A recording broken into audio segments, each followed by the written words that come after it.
May 16, 2023, at 5 p.m. A call for order. Please join me and raise for the Pledge of Allegiance. I pledge allegiance to the flag of the United States of America and to the republic for which it stands, one nation, under God, indivisible, with liberty and justice for all.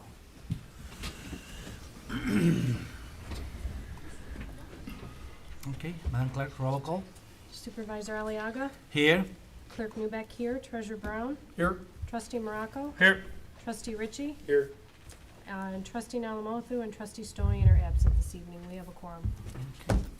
All right. I will need a motion to approve the agenda for the special meeting. I'll move to approve the agenda as presented. Support. All those in favor? Aye. Any opposed? Motion carries. Board and public announcement. Any board member or individuals in the audience may make a statement containing information about a recent or upcoming event. Any trustees would like to make any? I just make it, since we're having a special meeting, let everybody know that the food truck rallies this Friday at Neiman's Market for the chamber's putting on. So I think they got 9 or 10 trucks, and I'll be working in the beer tent if anybody wants to stop on by. The weather's good. It's been chilly the last couple of times. Yeah, I think it's supposed to be nice Yep. this week, so everybody's welcome. Thank you. Thank you. Everyone, anyone else? No? Anyone from the public? Okay. Anyone on TV online would like to address something to the board? No? Okay. Public comments. Members of the public have the opportunity to address to the board any items appearing on the agenda. Limited their comments not for more than 5 minutes. Anyone would like to say anything about something that appeared tonight? No? Okay. Moving along, we have this special meeting is for we're gonna have tonight a workshop discussion at the and possibly action of implementation of the 4-day work week. This idea came to me by Paul Brown and Claire Kerry Newbeck. Both of them brought this idea to me. I saw that it seems to me a good idea. We put a survey, we look into this with employees and anyone else.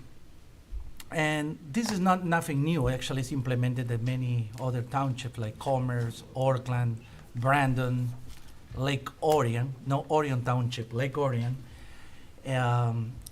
So it seems like it has been working, even from Bloomfield, has been working for several years, a number of years. So it's nothing new. It's something already working. I met with some of the supervisors yesterday. They implement this idea before, and I asked them, hey, how this work for you? It is really working. Do you have any issues or something? And actually, everybody told me that actually is very good for citizens, for residents. It has been a good benefit for many people that they want to do some of their things that, for instance, they give me a good example about building. When they come to the building department, most of the builders would like to come really early, like 7 o'clock, and that's very convenient for them because the townships are open, available for some of them, and early on. And well, so today, after I spoke with Trustee Morocco and Trustee Ritchie, they brought very good questions as well, and we saw that there will be a good opportunity to talk to some of the directors, some of the people to get some ideas, some concerns or questions that was brought by them. And then, Nancy, would you like to come up front and give us a little presentation about what we're going to be talking tonight? Hello. Thank you. Hi. It is Nancy Okay. from Keller Farm. How do you make it come up? ITO. Oh, I don't need, it is up there, okay. Looking at the wrong screen. All right, so I'm gonna walk you through a presentation that just covers some of the basics about this, with the understanding that all of this would still need to be finalized and certainly worked out amongst the employee groups and through their union representatives as well in some instances. So as it stands now, the 4-day work week would be a pilot. So keeping in mind, it's a pilot period that would begin on June 5th, and we would project a soft end around November 30th. And I say soft end because that pilot would continue through the month of December so that we wouldn't disrupt hours or make any changes that had already been put in place. But December would be used as the evaluation month so that we could look back, look at costs, any service disruptions, anything like that, to really evaluate, was this pilot period effective or not, so that we could make a decision about either returning to a 5-day week or making this a permanent adoption effective January of 2024. The proposed hours of operations would then be Monday through Thursday, where the township would open at 7 a.m. and it would close around 5:30 p.m. Board members submitted some specific questions that will be addressed here, but we know there are more, but mainly some of those resident benefits regarding early access to service. So our community contractors that are coming to do work, they'd be able to stop in before they're heading to the work sites. Parents would be able to stop in as they're dropping off their kids to school. Other workers on their way to work when they're thinking about all of the objectives that they have to reach for the day. And then that extended access to service in the hours where you could build this into your errands on the way home, if you're inclined to do that. We know that most people are family focused at the end of the day and they're ready to get home. But for those that need to stop and run an errand, there'd be that extra window of time. And then delivery of service. The idea behind this was to attract and retain quality talent and to modify some of the benefits. And so this would be a way that we were attracting and retaining high-quality employees, making sure the employees that we have are very engaged. They'll be happier in their work environment. They'll deliver services in a more effective manner because of that behavior that they've adopted. And that we would not expect to see any change in the number of employee hours worked, meaning we're not saying you're going to continue to work an 8-hour day and reduce it to 40, so it's a 32 hours. It will remain 40-hour workday. It would just be 10 hours Monday through Thursday. When we were asked about some taxpayer cost savings, there are no planned cost increases or decreases at this point. We hope that during the evaluation period we see an increase in productivity and efficiency and some reduction in services, but that would be something that we would finalize during the evaluation period. Again, that's the hope, to reduce cost, but the goal really is to provide quality services and maintain that while providing an added benefit to those employees. Again, no changes in the number of service hours. There would still be 40 hours of employees working. No change in employee benefit accruals. We'll talk about that in a little bit more detail in just a second, but the idea is we're not planning on enhancing employee benefits or adding more hours or even taking those away. Again, it would be a pilot period to evaluate. So the pilot isn't going to come at a cost if it doesn't work. We'll have an opportunity to say we gave it a go, didn't work out. And then the goal, of course, would be to be budget neutral, so there would be no substantial changes in the budget at all. That would be the goal. Some operational considerations. At the onset of this, there was a survey completed with the employees as well as one that was provided specifically to directors. Directors were asked about their operations from an operational lens, what they could accomplish, but they were also given a list of every single one of their employees and given an opportunity to evaluate if they thought this would be effective and workable for their employee group individually as well. Directors are very adamant that they can run their operations, whether it's a 5-day operations or a 4-day operations. Questions about how on-call assignments and shift coverage, that will be handled in the same way as it is now. Directors will schedule their employees within the operational hours and ensure that services are provided. Overtime assignments, there would be some adjustment there. We would want to work with our labor partners. Currently, their contracts say that any time worked over 8 hours in a day is paid at time and a half. We would hope to be able to work with them to negotiate a change so that we would fall under the more broad view of the federal government where it's overtime is paid for hours worked over 40. And then, of course, we would honor contract requirements for call-ins and things like that as the same way we would now. And then also time off requests. How will they handle those? Again, that's within the authority of the directors to manage their departments and schedule time off.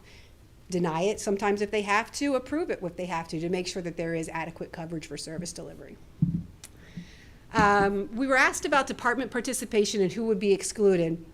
The fire department, already, the majority of the folks are on 24-hour shifts, so they wouldn't be working. And then by contract, they already have folks that are working for 10-hour days. There would only be a change to two individuals, which would be the chief and then their finance support, that would be switching from a 5 to a 4-day. Parks, recreation, and seniors, field operations, programming, all that's going to stay as it is. There's not a plan or idea of reducing programming or services or accessibility. The senior centers would remain open 5 days a week. We're not talking about making folks unavailable to participate in the senior center activities. DPW, they are already accessible 24/7. This is status quo. They'll be changing how they scheduled things, but they'll still be available and receptive to respond 24/7.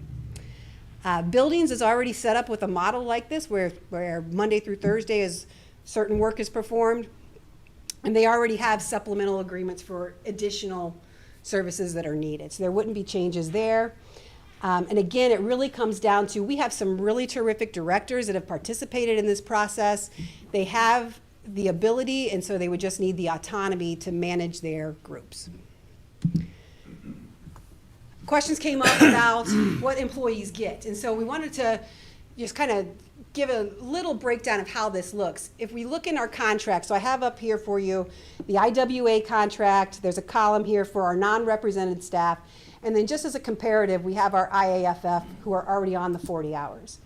If we look at vacation is awarded in tiers based upon years of service, the minimum that folks get now, the way it's worded is it's done in days.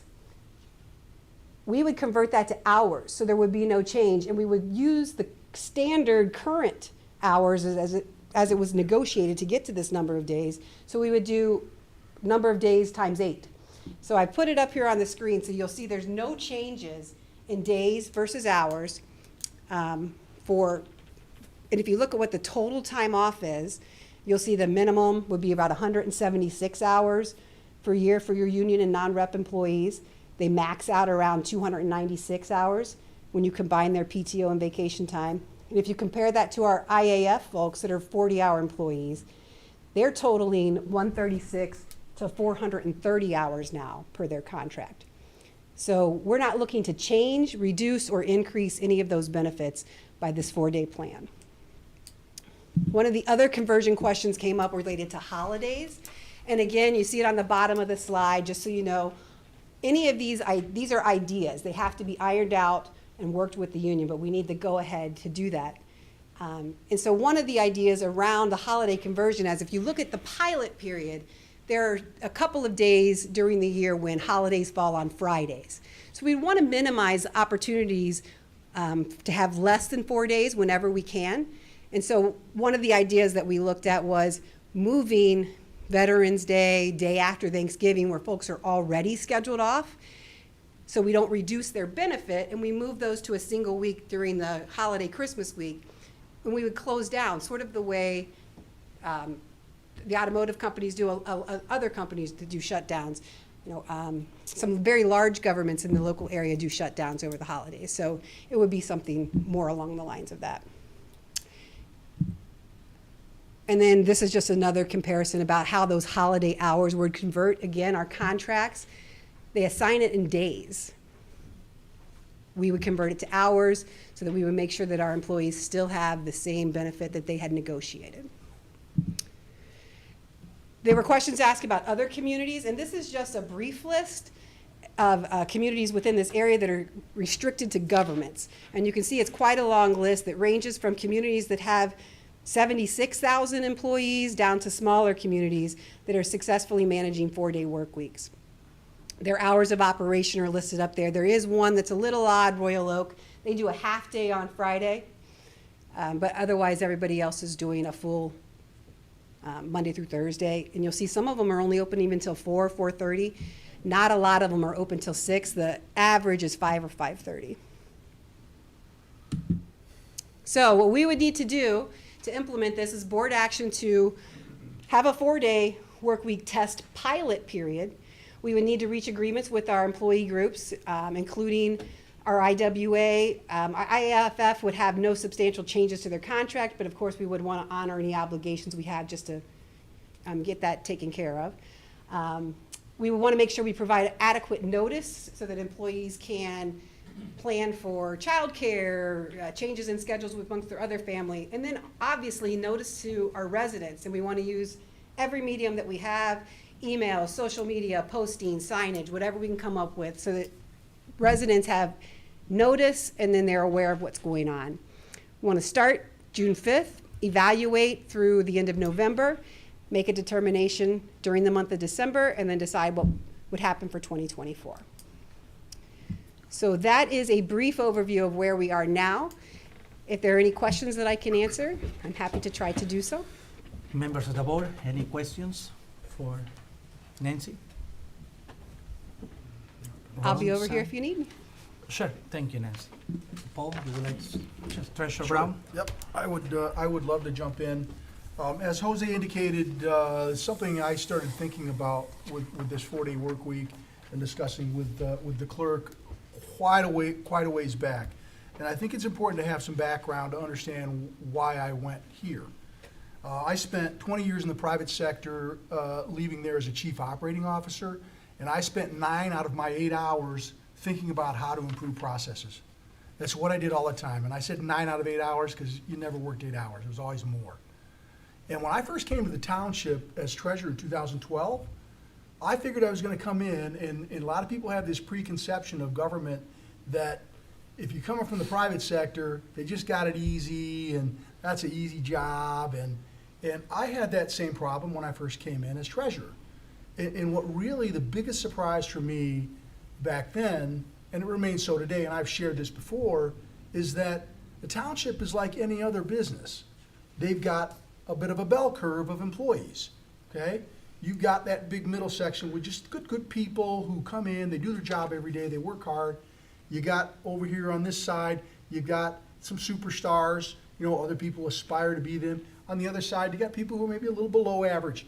It's like it is everywhere else. And that was the biggest surprise to me and helped me understand. But from the first time I came in, I was always looking at everything saying, can we do this different? Can we do that different? There was an impetus to change how we build out our DPW. We used to bill every month. And I said, we got to go to quarterly, and then we made that happen. Change is important. And coming from the private sector, constantly looking at ways to improve processes is what I did. And I can't take that out of myself. When I looked at the treasurer's office, and there's a really important component to this, and it has to do with our customer flow. Certainly, I think the treasurer's office gets as much volume of traffic as most other departments. Everyone who comes in to do billings, permits with the building department, they come to my office. All the DPW bills come there, tax bills come there. Certainly Parks and Rec in the summertime is busier than anybody. So for me, when I first came in, we probably had about 12% of our business that was done in an automated process.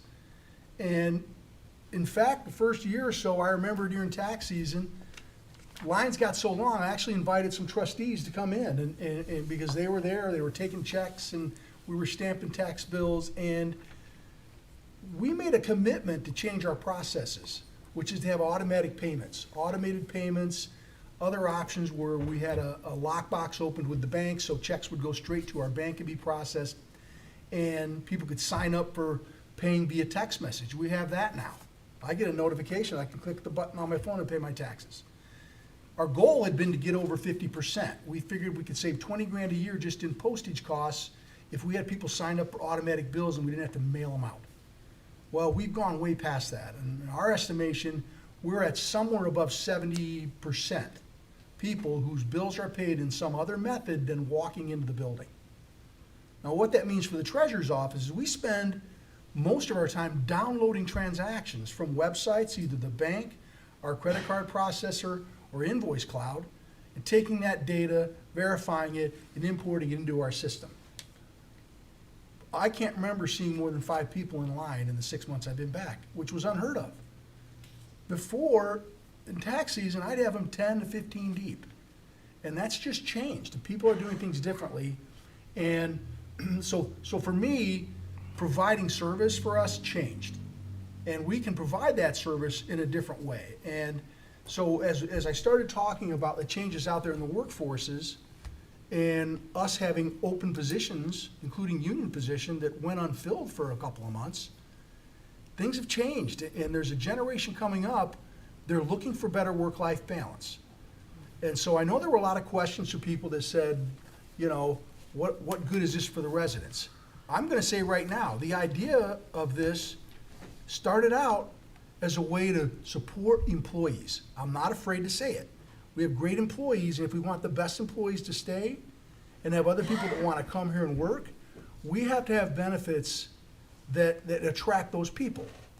And I think a really another important thing to point out to residents, Independence Township boards have worked, multiple boards, over several different administrations in bringing down our legacy costs.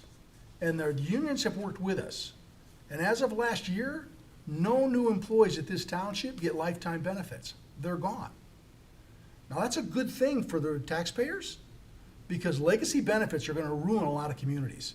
And we know what our number is, and now we're working to pay that off. We made promises, and we wanna keep those promises, but we stopped making the promise. That causes a bit of a problem, though, because we have to compete with places where we can't offer the lifetime benefit. And so this idea of a 4-day work week is very popular. The COVID really pushed this remote work environment, and companies are really struggling to get out of that. And so for us, we want to be able to bring the best employees in here, and we believe that doing that, keeping the good employees we have, will increase our service. Everything I've read says that the 4-day work week, there's an increase in productivity. Well, we're a service organization, so an increase in productivity for us is increase in services to the residents. That's what we want to test out. Now, I know it's a big change, and that there are going to be folks that haven't seen it before, but the whole idea of looking at processes and changing them requires you to actually do it to see if it works. So that's the opportunity I think we're looking for. And I also want to point out, not only did the employees not ask for this, they were extremely skeptical. Most of them said, what's the catch? Like, because we brought this to them. And again, they were trying to figure out what were we trying to pull on them. And I don't blame them, because this is a benefit for our employees, but I think they deserve it. And they represent our residents too. Most of them live in this township. So that's my 2 cents, and I'm sure I can, answer some other questions as we go along. But I have more than 8 years of being in this building, day in and day out. And in my first 7 years here, I spent a lot of time in other departments, even though they might not have liked me wandering around looking at things. So I know how things work, and I know we can do this and do it well. I Thank you. appreciate it. Thank you, Paul. Anyone else? Not right now. No, right now? Carol? Clerk Newbeck? I just wanted to weigh in to also say, I know our department heads have heard me say this several times since I have been here, and have some of the other electeds. In my thinking, our employees are our first community. They are, in my opinion, our biggest importance. Yes, we are we're here to serve the residents, of which we all are of, but they are our first face out in the field. They are our first voice when you call on the phone. They are the hands behind what you read on our website. They're the hands of what you read in the newspapers. The Parks and Rec brochures that come out. The firemen, the police departments, but the firemen that come to your aid. The friendly face that you see at CVS when you recognize that familiar face from, meetings and things like that. And the work-life balance is huge. And it's not only just because this is the way the world is changing, but it really fans out into when your employees are healthier, that brings down our costs for our insurance costs. They're using less sick time. They're happier to be here. You'll hear it through their voice. You'll see it in their smile. I think it's huge. And they are our greatest, in my opinion, our greatest asset. And as Paul has said, many of them live in our community. And what better way to boost the morale, to boost our community? And they're the ones that talk. They're the ones that say, we've got an opening. Do you want to come work for us? It's a great place to work, to talk to their friends and family. You know, I don't see this as a negative in any way. I think that it is a strong positive. Retaining who we have is very important to me. Our directors and the employees that they administer to on a daily basis, I mean, probably 95% of who's in this audience, if you turn around and look, and I don't know if the cameras can pan that, are our employees and our directors. And our directors, on a daily basis, get the job done, and I bet you the community would say that without hesitation. And it is them that are doing the work. They can do it in 5 days. If they say they can do it in 4 days for the same amount of hours, it's gonna get done. If it doesn't get done, Paul and I and Jose are the ones that have to answer to that. We administer them on a daily basis. We run, you know, the day-to-day activities. So there's no downside to this whatsoever to me in any way. I'd be excited that this is something that the community embraces as well as the employees, and we think this is a great thing to bring forward. So I hope that the rest of the board and the community eventually comes on board. Change is not easy for everyone. I agree with that. There's not always things that I like when changes come along, but we're adaptive people, aren't we? And all these other communities, as you saw, 21 other communities when I did the research, have been doing it, many of them since '08 and '09. This is not a new thing, and we have lost some employees to places that have. I can give you names of employees that have left to go to other municipalities to stay in governmental work that offer some of these benefits. And I just think it would be shameful if we did not move forward with this. So that's pretty much what I have to say, but I hope that the rest of the board will support it. Again, I think what's important, again, to reiterate, is this is a pilot. If for some reason at the end of November, we found that this was a mistake, how can we amend it? We can always go back to the full 5 days a week if it doesn't work. But I'll be surprised, and I hope I don't have to eat crow, but I'll be the first to say, I'm sorry we made a mistake, and we'll go back to what we were doing before. But my heart of hearts, I don't think that's gonna happen, so. Thank you. If you know I think Supervisor Larry Gray is here from Commerce. Supervisor Larry Gray, I believe is there. He's muted. He's muted? No, you're Oh. kidding. Yeah, can you hear me? Hi, you would like to say a few words? Sure. Jose and I have talked about this a couple times. In Commerce Township, we've went to a 4-day work week. We actually went back.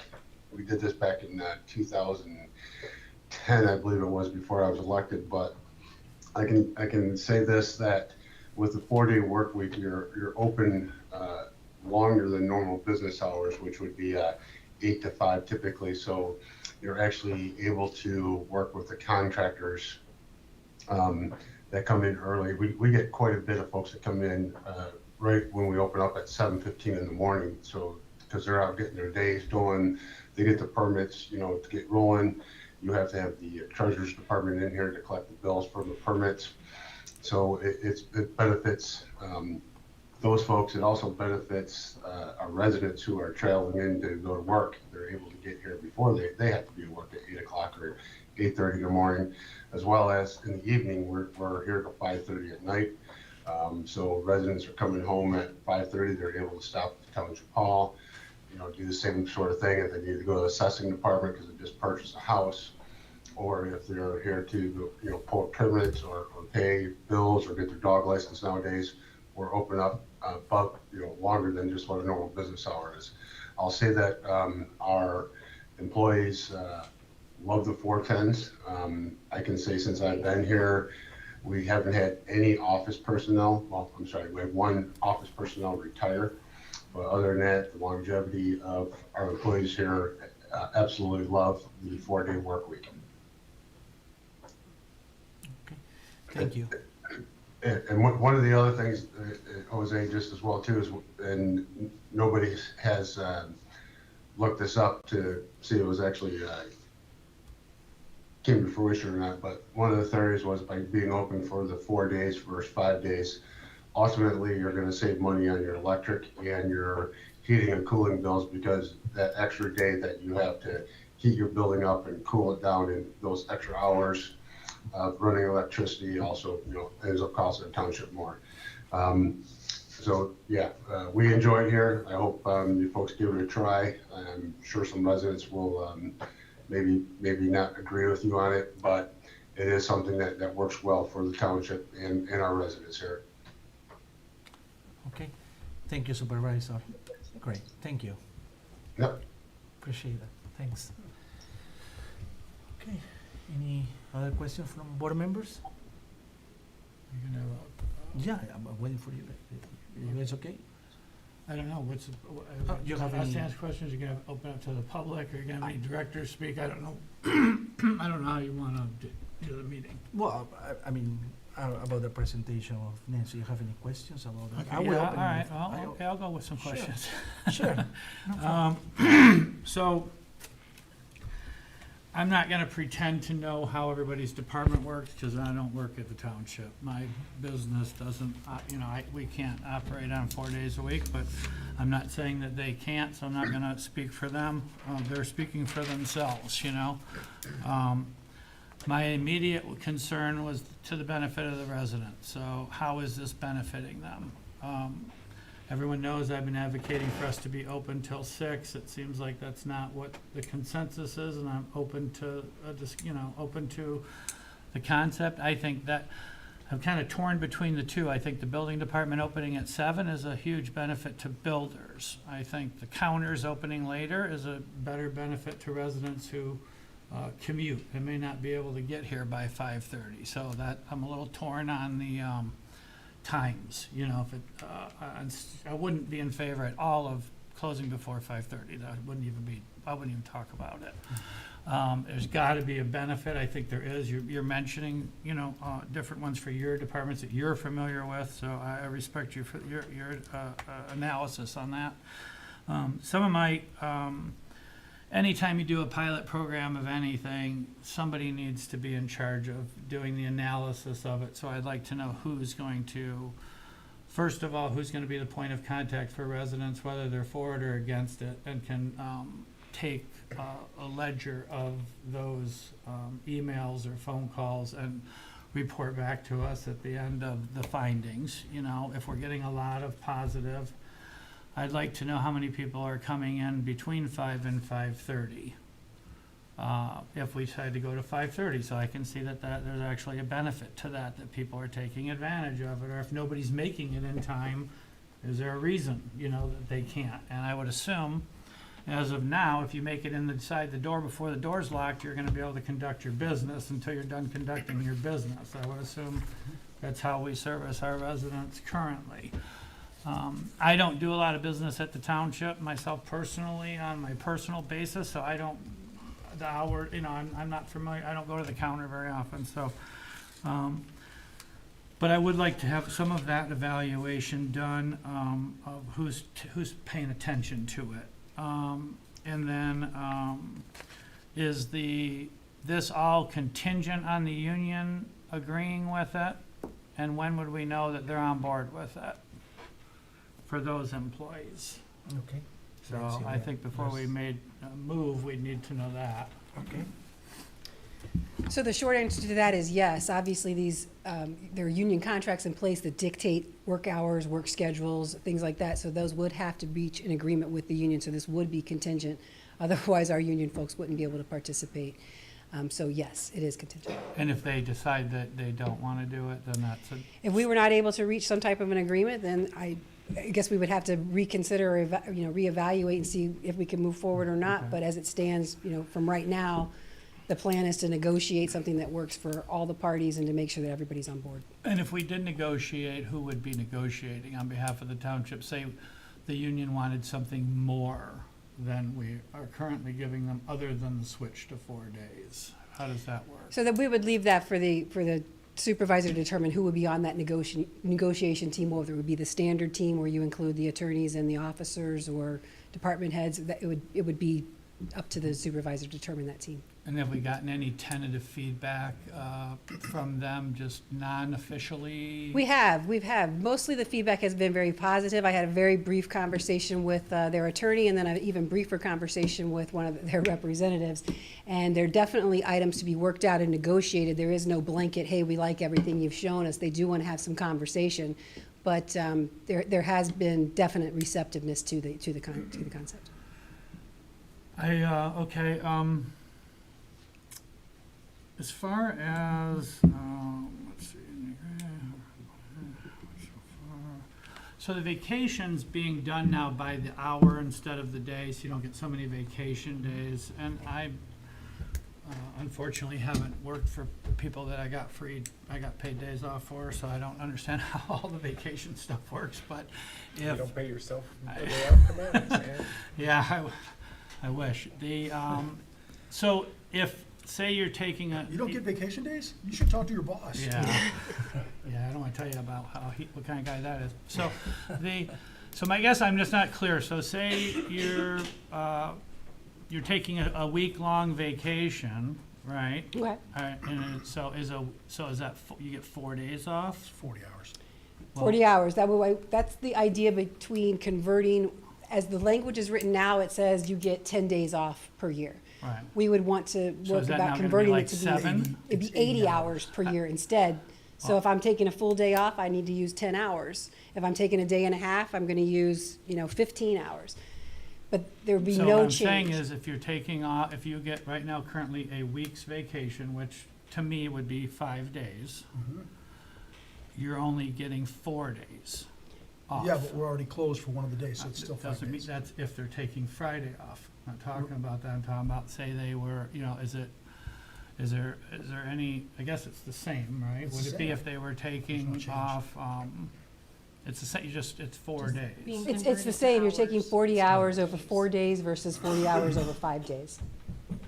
So it doesn't make any, you get the Friday, so that's part of the Yeah, it's, vacation. they're using the same amount of their Right. accrued vacation days, regardless of whether we're on a 5-day week or a 4-day week. What's our policy? They're gonna now? use 40 of Does their that own happen, hours. what is that, how does that comply to people that are open, like, so say you're in a department that's not closed, Mhm. okay? But you're an employee with the flexible hours that we've given the director to manage. So you work in Parks and Rec, you're only working 4 days a week, they're open 7 days a week. Mhm. They're not really getting that Friday vacation day because they're open.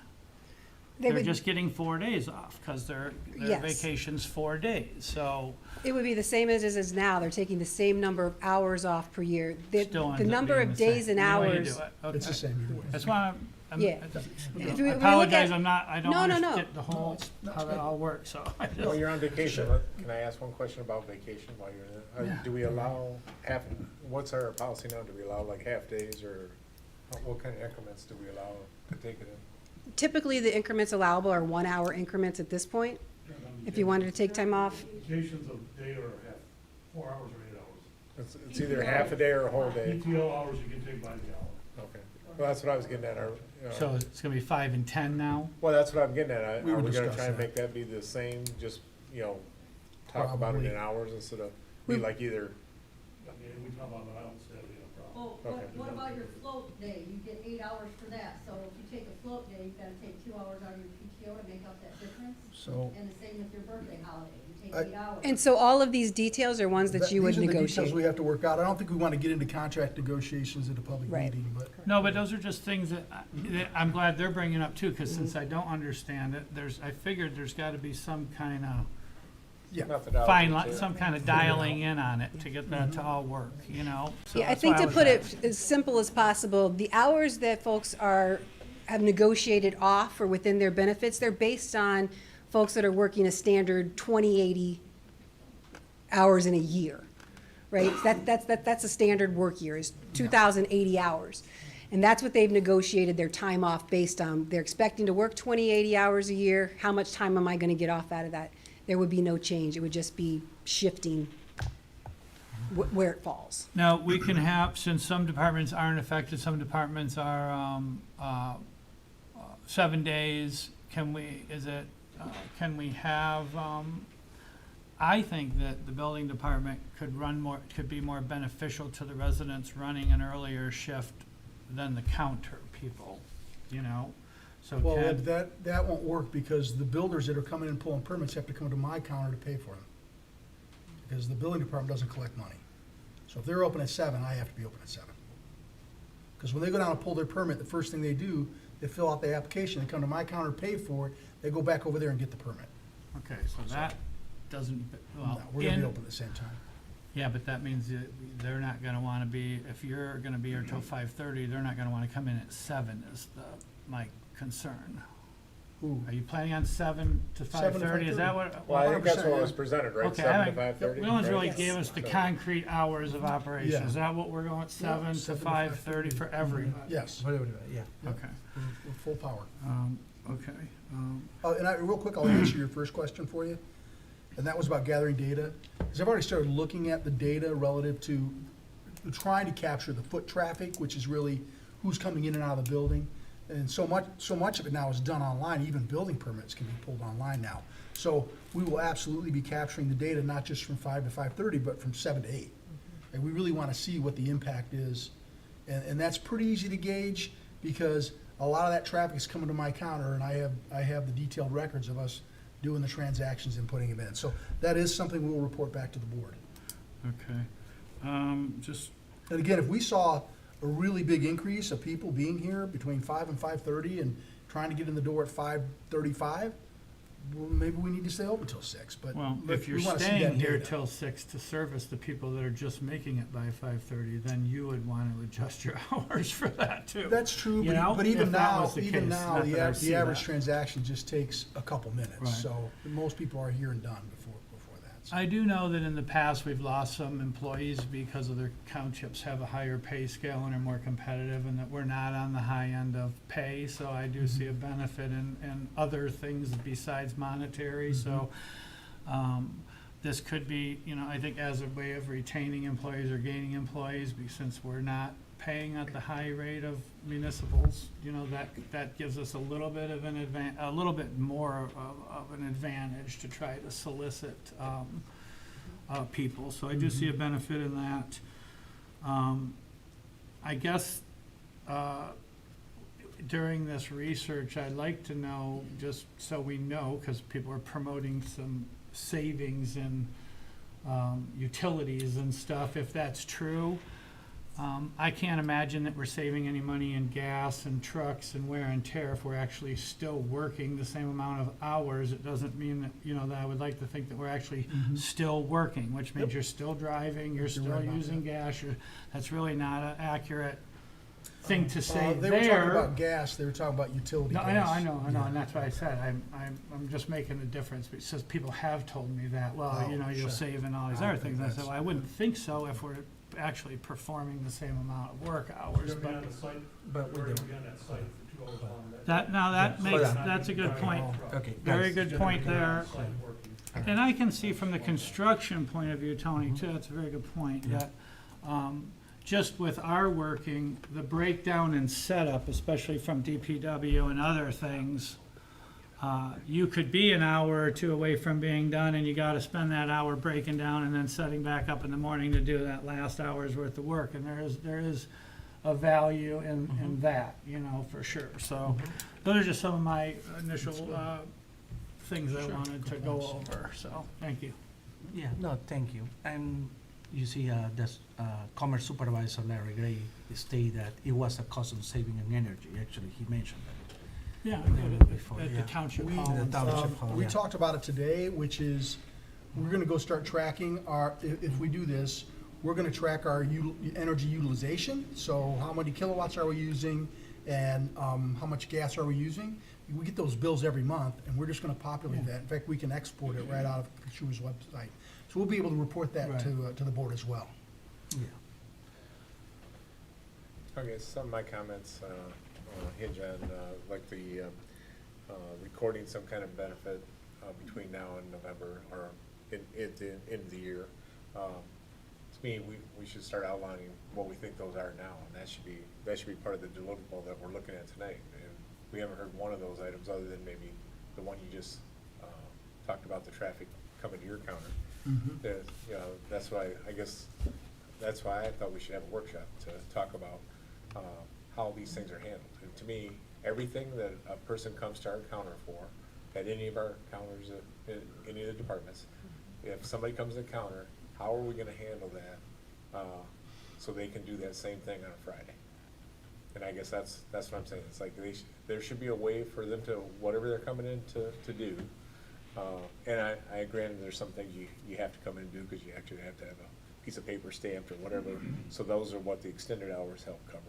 But, there should be a methodology of, you know, if somebody comes and wants to do something in the township, what can they do, like online or some other way then, you know, how's the public handle this? And this, to me, this, you know, I said in, the last meeting, I understand the benefits for the employees.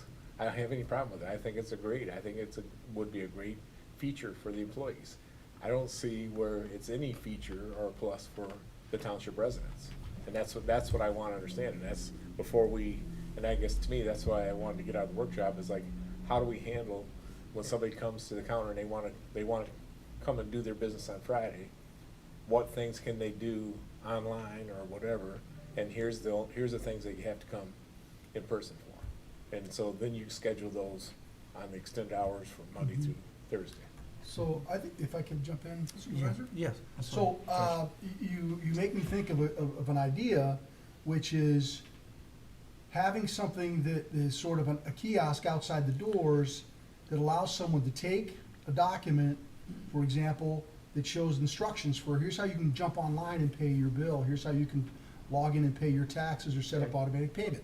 For the building department, they can have something there that says, look, you can go here and pull your permit online. We open at 7 in the morning. So I think what I'm hearing you say is, we've got to be able to reach out to those people who would have wanted to come on Fridays and show them when they're showing up, it's not just, I got to come back, but here's your other opportunities. Right, like I say, you could still do your business, but you have to do it this way. And Yes. that's what I'm getting at. And to me, that needs to be worked out, and that it has to be worked out for the public. I don't have any problem with the employees. The employees, I think, will adapt and do what needs to be done. And that's what I think Carrie was getting at. You know, I don't think we have employees that don't want to do a good job and service the public. So I think, you know, the benefit of the 4-day work week, as far as employee retention and that type of stuff, is, you know, very good. I'm very positive about that. But our job as trustees and full-time elected people of the township is to take care of the residents and their business, not take care of the employees. In a way, you know, yes, we need to take care of employees because we need to operate and we need to provide good services, and that's part of it. But you know, we need to tell the residents how they're going to be able to do their business, whatever day of the week they want to come. So. All right. I think it's on us Sure. as a promotional piece. I think through Independence Television, we can do things on Independence Television, telling them, residents that aren't aware, what services are available online, how to go about doing them online. Even online, have the same Besides the thing, so, website, yeah. besides Township Times, besides signage, there's, you know, we're looking to try to hire that PR person. Hopefully soon we'll have Facebook, so we can reach all the different demographics, the way that the people read information now, I think it is on us very much so to promote this, and to promote it by informing the residents of even what is currently in place and that they may not even be aware of. I was telling Paul and Jose this afternoon, I was walking through the lobby and a gentleman came in this morning to, I think, pay his utility bill. And he said, you know, and he was a younger guy, and he said, you know, I always tend to pay this late. I heard him saying that, or close to being late, and I don't like to have late fees. What can I do? Is there a way I can not have? And the treasurer staff said, absolutely, you can have it automatically, you know, drafted out of your account. He said, are you kidding me? That's fabulous. How do I do it? And she told him how to do it. So we've signed up someone else, you know, and it is, Right. I think, on us education-wise to put it out there, and that's Email where. notifications, I mean, I agree, we've So done a bunch much. of things, but it's just whether or not, you know, it's disseminated to all the people like it should Yeah. be. Tax bills, we The can. other option is going to be setting up at the bank, that people will be able to make their tax payments at the bank. Right, so that's an option that a lot of communities do. They have an agreement with the bank that if someone wants to walk in and pay their bill at the bank, they'll be able to do that. And so that's another thing, look, you can go down to the bank and pay that on Friday. And a Saturday. And a Saturday, that's true. Like I say, even over the last 4 or 5 years, paying your taxes, you can do it online for 99 cents. If you look at, by the time you put a stamp on the envelope to mail it in, and go to the post office, whatever, you probably spent 90 cents. The same amount of money to pay your bill as what you do online, so. I think we'll be at 90% at some point, and probably always stay around 90%. We'll never have everybody, but it's substantial that are paying in some automated process. Anyway, like I say, I think the things that we're gonna record and look, for stuff, we need to stay what those are. It's like, that's part of the public. It's like, hey, how do we know if it's working or not? And to me, they should know what the deliverables are gonna be come the end of the year, so. To me, that's something we need to map out, not just say we're gonna come up with some things. You get to the end of the year and say, okay, everybody liked it, so that's the deliverable. But to me, that's not gonna fly, so. Yeah, I think it'd be a good idea to do it. The one thing about the newspaper is that nowadays it goes to all the houses, so that's really your best shot in the door with a punch list of information. And like to what you're saying is, you could have each department and their services provide hours of operation and alternative methods of doing it from every department, and dog tags, this, that, whatever licenses, so that they could take it, hold on to it, keep it, file it away, and that this is how you do business with us, in this situation. And if there's something they have to come in, we can state around there, these are only, in-person only services, and, that's Right. why we have these hours. Right, and then alternative methods for each Right. are listed here below, and you can use, please, as a reference document that you keep. So on many how- avenues, I think, that we can utilize. I mean, even changing the phone system, so the phone greeting starts right out. New office hours are, that'll be the first thing that they hear. Tax bills, we can always do an insert into the tax bills. That goes out to everyone. Not everyone reads the Clarkston News. I mean, we've got some of the younger demographic. Right. That they're more the social media, but, we have so many avenues. We even wanted to, I'm sure we could even go through the schools and send things home with the kids to schools to reach another group of people. But yes, it is on us to make sure that the public is well aware, not just aware, but well aware, and that we remind them. And, we would change hours on the township website, change hours on the doors, have can't think of what those, kind of like the precinct signs, the A-frame signs, have A-frame signs at the door for the next year. That, when people that does have the foot traffic, they see that and they remember. I mean, there's some that come, during the day anyways, and it's not so much the early morning or the late night hours that they were looking for, but it's word of mouth, and so Ron's right. There are things people can scan with their phone right at the door that takes them right to our payment site. We have that on some of our documents already, so that's easy to set up with the kiosk out front or on And the those side. those are people that are easily switch to those services That's true. without, what the irritation's gonna be when they come here and the door's locked and It what do I takes do a little now? bit So- of time to get used to, and you do It get does. irritated a little bit, because we, as a builder, we deal with quite a few municipalities that are 4 days, and that Friday being closed, you gotta get in the habit of, doing things by 3:30 on Thursdays, and you stumble a little bit. Dave's made assurances that they're gonna monitor that and make concessions for people that have time-sensitive inspections and footings and things that need to be done, which was an assurance that we needed from him for that end, because that is probably one of the most time-sensitive services we provide, besides maybe DPW stuff, is the building department, because there's a lot of money and manpower standing around if you can't get something done. So I think that would work out. I think there's still some unanswered questions like cemeteries. It's like, how do we control, we're just gonna make everybody get buried Monday through Thursday? It's like, the cemetery operation, I don't know if Dave's here. It's already set up, there's already mechanisms in place for Well, this- burials, it's just gonna apply Well, I understand that, you know, we probably charge for that and there's a fee for that and everything, but I mean, that's still gonna go into the rotation of your people and, you know, that, you know, and to me, you know, as long as you're managing that and I guess what I don't wanna do is go to a 4-day work week and then say, oh, we need, 10 more people. You know, and it's really 10 more people to cover the, Off you know, day. the other 3 days or whatever, so. Why?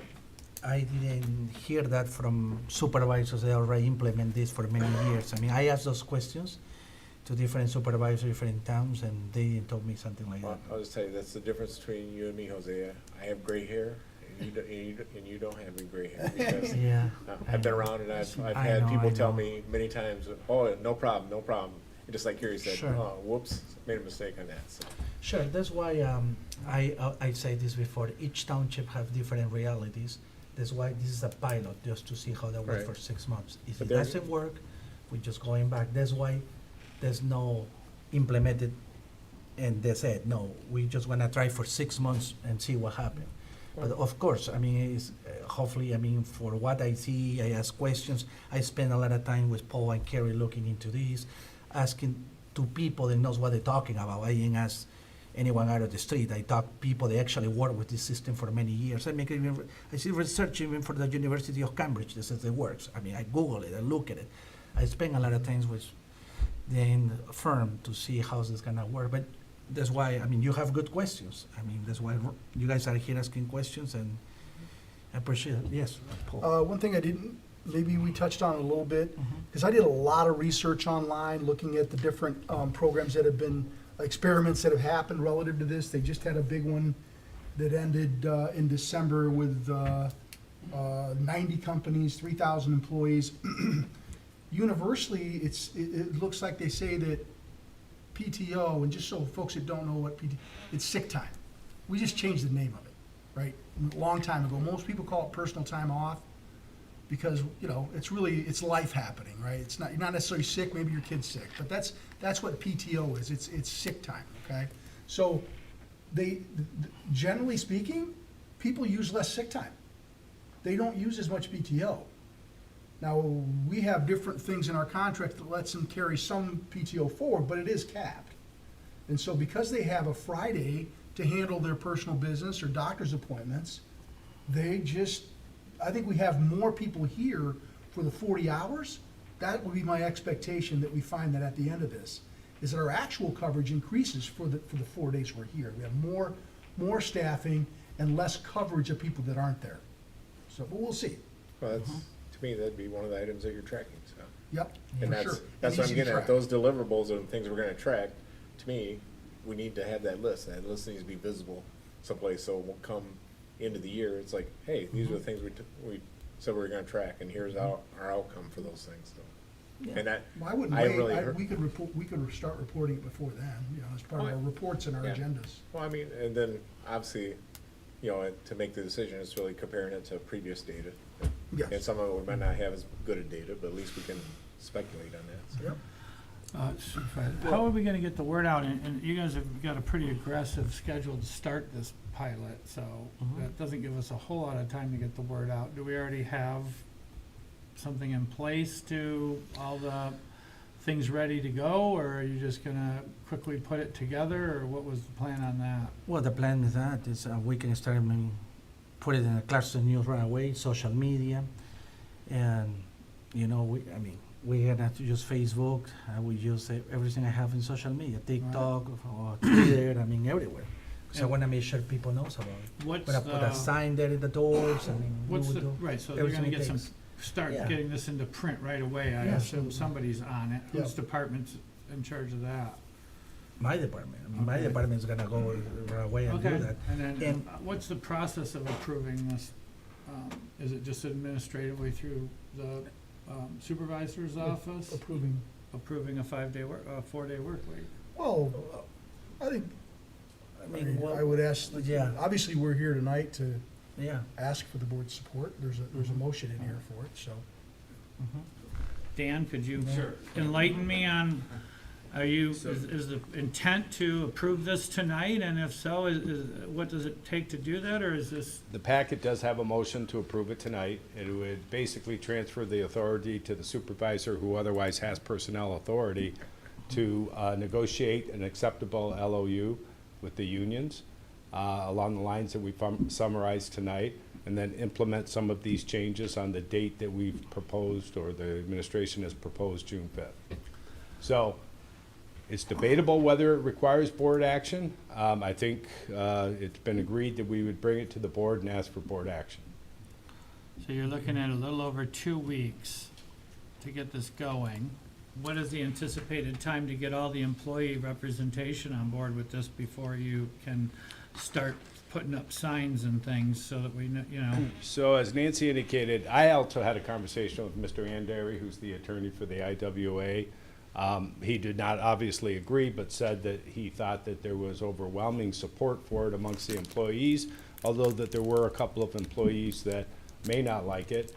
And then there's some of these details that we have to work out, that there is definitely going to be a conversion from days to hours, and then how that is affected. We want to keep it neutral. Everybody gets the same benefits that they get under this contract, but you're gonna have to work through some of those. My concern would only be that and I don't, if the board decides to do it when you start's not as relevant as the due diligence is done, and that we know it's happening, and that maybe the board could have a consensus of what do we feel from the time we know that everything's in line and that we're ready to go and the employees are all on board and everything, to how much time for marketing or heads up do we give? And I just don't know I don't know, because I'm not involved in the other end of it, could you have all that done, by next Monday to have 2 weeks of notice? I think that 2 weeks of notice to the residents would be the minimum I would feel comfortable with. I think the June 5th day is way too early, way too aggressive to me. But I don't, I'm just I think that I'm gonna just say, in my opinion, that 2 weeks would be the minimum I would feel comfortable getting the word out. Now, what it takes to get to that, you tell me what you think. Right. Well, I think that's an That puts us a administration. But that puts us a full 3 weeks out before we were closed on a Friday. Because the first time we would be closed wouldn't be till the 9th of June. And I would also point out that the timing of this is pretty good, because utility bills are due in May, and we're not gonna send them out again until 2 months, because it's quarterly, right? Tax bills, we don't collect right now. We don't start collecting tax bills till July 1st. So I don't wanna wait too long, because I wouldn't wanna suddenly have tax bills being mailed out and suddenly we're not open on Friday and no one knows. So part of this is doing it now is likely to have the least impact relative to customers coming in here to pay bills. June's gonna be a slower month historically, especially with the timing of when quarterly utility bills go out, and the fact we don't collect any taxes between March and July, so. and the thought that just came to mind was that after we do the initial, what I think 2 week minimum notification, I think that we should have a month or so or more of re-emphasizing the fact for the people that only come once a year, just something to remind people that we've done this, not, hey, it's gonna happen in 2 weeks, and then, hey, we already did it, It's continuous. You have to do it keep letting continuously. people, hey, don't forget, we've got new hours, type of, something like that, to keep that fresh, because it could take up months for all the residents to get, Another option for communicating, and I know the supervisor's office has a lengthy list of homeowners associations. We could certainly communicate that to those. Those folks are having their maybe semi-annual meetings soon, and so that's a great opportunity for them to talk to their homeowner members and get it out that way. There's nothing we shouldn't try. I support that. Well, I just don't want to stop at, now we're doing No. it. I think that people are, It's ongoing. keep it ongoing to keep them, Yeah. and then you can also solicit their input at the same time if you want, that, hey, we're still doing this, and let us know your thoughts, so we're really getting a good feel for it. And then if we keep with it, we'll feel comfortable that it was an accepted program, you know? Of course, saying it's a good point. We can put it in Independence Times, the time, the open hours for the township operations, and also on the TV. We can advertise also the TV or local channel. We can do that. We can put in new hours in the township, right, John? Yeah, we can do that, so. Yeah, We would use every avenue. I would feel social comfortable media. if it, I mean, a lot of people don't read Yeah. the paper, but even Mhm. less watch local cable. Social media. Yeah. So we can buy the banner on the newspaper, so even if you don't open the newspaper, when you Right. get your mail, the banner on the top would be Yeah. our, would be something from us to catch their eye, and, Right. something like that, just like you say, be aggressive. That's all, I just wasn't sure, Dan, what you Sure. thought the lead time was gonna be to get all the i's dotted. Right. Well, it's somewhat, it's a negotiation. I do think that Mr. Andary, I don't know if he's back. I think that he had a little bit of a surgery. He's supposed to be back, I think, sometime this week. So we'll get on it if there's direction for the board. Right now, we haven't moved forward on anything until we had some direction from the board. Okay. How would you, if somebody wants to propel it today, how do you feel about that date that they're proposing? Well, that's an administration decision. That's a policy decision. But My thought is, I From think your experience as an attorney that. and legal negotiator. Yeah, I think the LOU with the union could certainly be done by June 5th. I don't think these are insurmountable obstacles. I think everybody understands the goal, which is to keep benefits the same as they are now and just work out under the contract language how we go about doing that. But I guess until we talk with the union. Now, obviously, I think we've made it clear that even if we agree tonight to have it implemented by June 5th, and we don't get an agreement with the union, we'd put a stop to it. Because Right, but the at vast majority of employees would be affected by that. Well, I know, that's my concern, is we already Right. got all the printing done, we're putting it a week in advance in the paper, where It's a I good don't wanna point, go down Sam. that road, I wanna know Right. if we do a massive, information blast, I want the date to be right, I want it to Mhm. be accurate, that's my only concern, is that we're not in control of the employees being on board with I it. agree. Yeah, I it's a think good that- point. To me, I think it should just, we should take no action tonight, and it should just be brought forward in another May when we have all the information. To me, the May should include, at least the hours of operation, and I guess I'd like to see the items that we're gonna track, and some explanation of, why we're doing it, which part of that is in the May tonight, but also then, it's brought to the board after the negotiations with the union. It's like then we can pick the date that it starts at that time. Like, say if it comes next Tuesday, and we've already talked to the union, and everything's agreed on, it could be at next Tuesday's meeting, and then we can pick the date, the start date at that time, so. I agree with Ron, and I also agree with Paul that time's sensitive to when the most township business is done too. So it's a balancing act between those two. So the expedience of the union negotiation is gonna be important to There what again, we're we're not, talking about. I guess I don't wanna put a time frame that, I'm just saying, if the next meeting is next Tuesday, if they can talk and everything can get worked out and be ready for the May fund for next Tuesday, fine. If not, the next meeting after that, so. Unless you guys wanna call a special meeting, I don't know if that's what you wanna do. Well, Like I say, I envision tonight be more of a workshop where we talk about the different departments. I know the department heads, tried to answer a lot of the questions and give us that input, but, I was gonna say, like, what are we doing about the cemetery? How's that handled? What are we doing about, like, we talked about a number of different departments already, but. I don't know if you wanna go to public comment, and that's Well, one thing we just haven't done. just one other comment is that,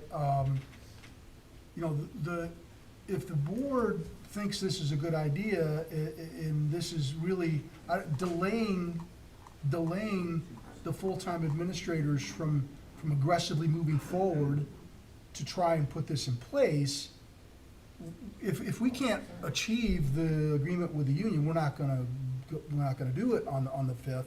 But like to Sam just- said, I'm you're sorry, going out I'm and start sorry, counting, can but I finish? All right. Respectfully. I just think that if we're gonna, we want to put trust in our directors, and we have put trust in our directors, and I think this board has had trust in how the directors run the department. I mean, we've never questioned how they run the departments 5 days a week.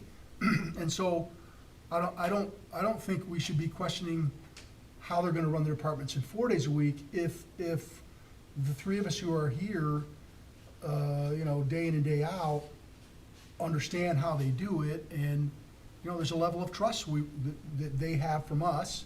And obviously, if things go wrong, we're gonna be called to account for it. And I wouldn't go near this if I had any doubts in my mind. So, I don't. Okay.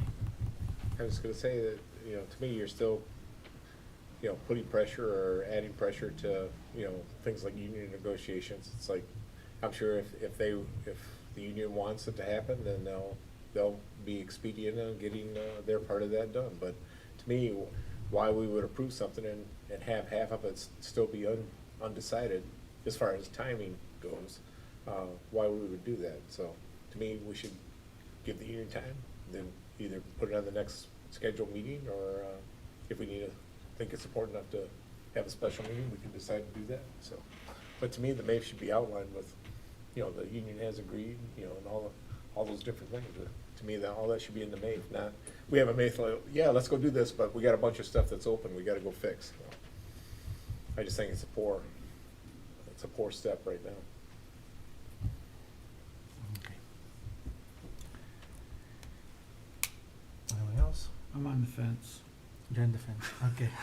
I'm just on the fence of, is there a way that we could give authorization to move forward if X, Y, and Z are done in accordance with a minimum of 2 weeks' time of notification? And I'm only saying that because I know Carrie's got to notify things well in advance, and we could miss Wednesday's deadline for the notification of the following board meeting, and that could set us back, depending on how that falls. So, whether or not I feel comfortable enough with the things we're tracking, the things we're talking about, if the union agrees, would you guys, then Jose would have the authority to move forward with it with, I think I would want in the motion to implement a 2-week notification from clarification that all employees are participating. I'd feel better if I knew that, and that could save us a week or so of time initiating it. It might not be the 5th, it might end up being, the 12th, but it could, I don't want it to turn into the 25th of July either, or June either, so, like by what you said, so I'm just, Sure. I just, I'm with Ron on some, we were on the same points on some of that stuff. I just don't want the timing to slow us down. I want the facts to move us forward as quick as possible if we decide to go that way, and not have it be slowed down by postings and notices and lose a week and the next meeting's not for 2 and all that. That's what I'm worried Right, about. but so part of the problem is, if the board's not gonna take action tonight, we can't start giving notifications. We're gonna put the cart before the horse. The board wants us to have all this together, even though the board's not approving I'm yet. saying I'm So considering. I'm sorry, to finish. And I will point out, letters of understanding with the union, I don't think they've typically come to the board. There's many letters of understanding that have happened with the union that don't come to the board. It's administratively handled by the full-time administration of the township. And they're not typically significant things, but, It's a slight modification of the It's- collective bargaining agreement. it's adjustments to this stuff. So the only thing that I was going to add to that point is that often we reach tentative agreements with the union that's conditioned upon something. So if Mr. Andery's available, we've had we could work out these details, I think, pretty quickly. So we could have a tentative agreement that would at least be signed off by the supervisor or even the officers by, say, Friday. If we have that tentative agreement, then you can move forward with your 2-week notice. That's an option. It's not unusual to do tentative agreements. Okay, Carrie? I was just gonna say, for Tuesday's meeting, we'd have to have something from the union by 2:00 tomorrow for our next regular scheduled board meeting.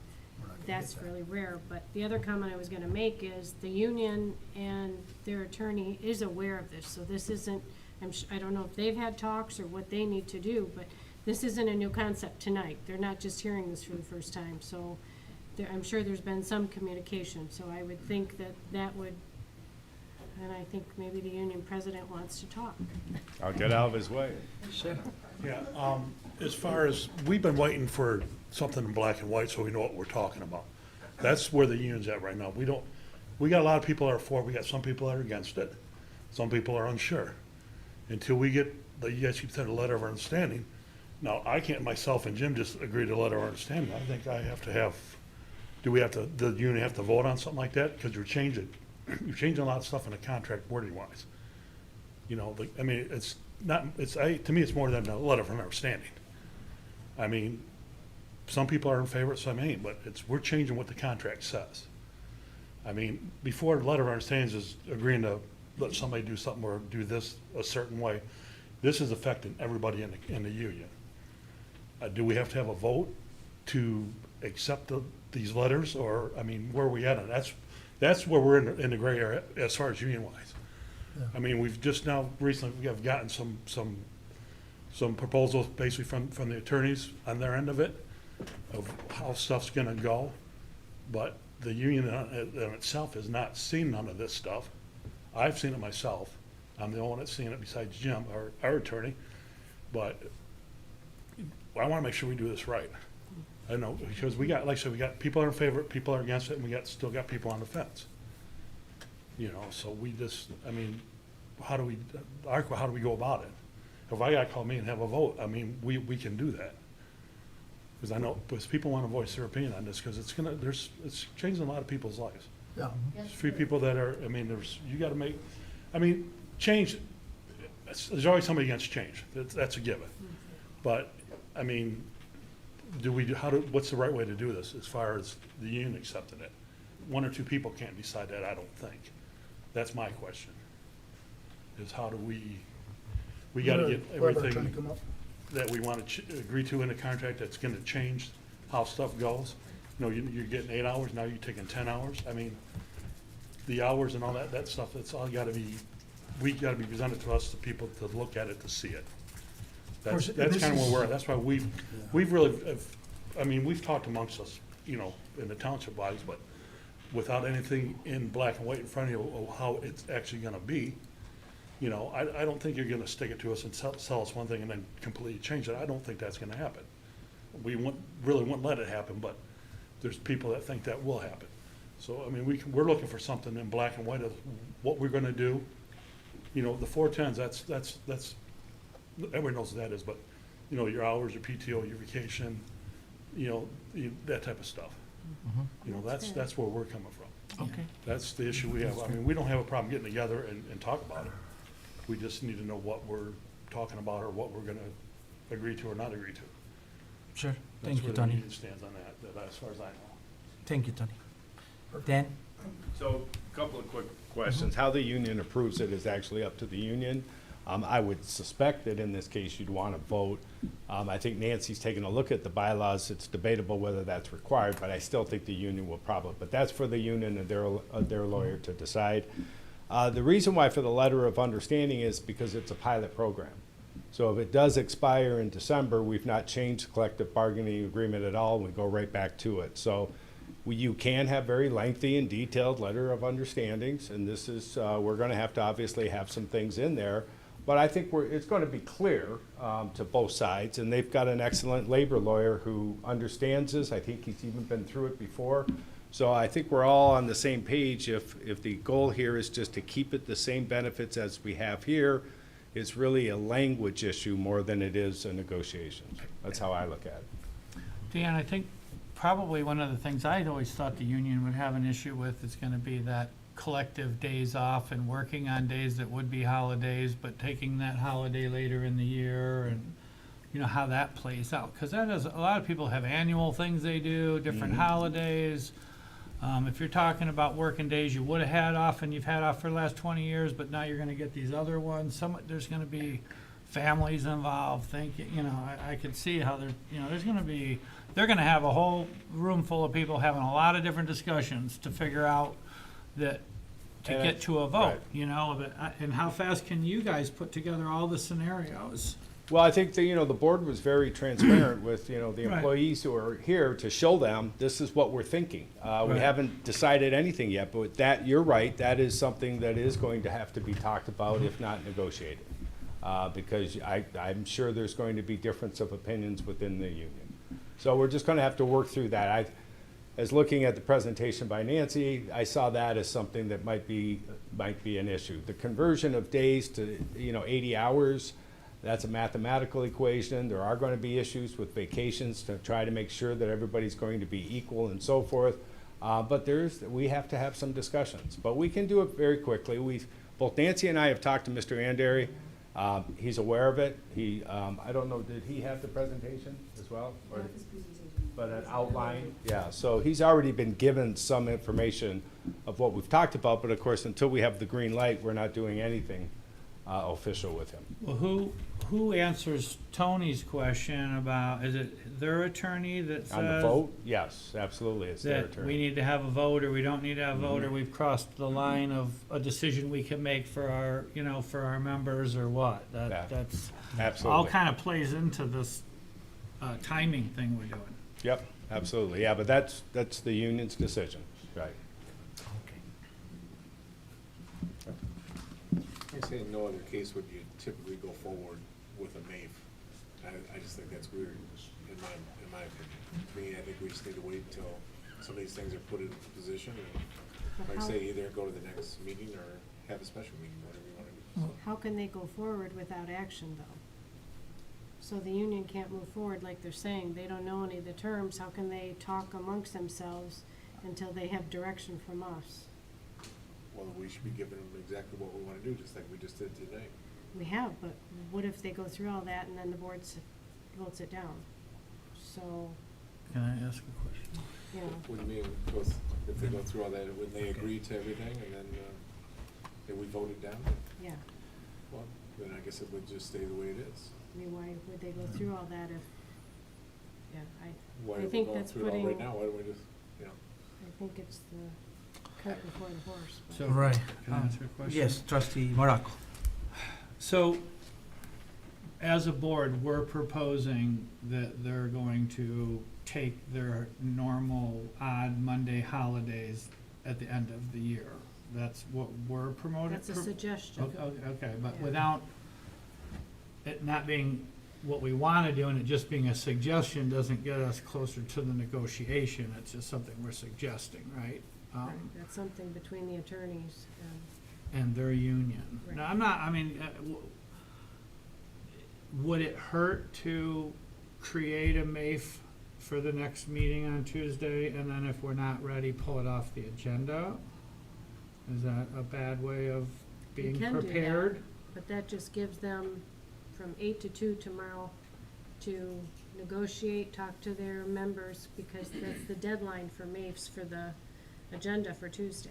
Right, but if we're gonna have it on Tuesday's agenda to have this discussion again at our township board meeting, or not maybe this whole discussion, but part of it, or them coming back with suggestions or this or that, doesn't mean we have to act on Tuesday, but it gives us a meeting within a week of now of getting closer to,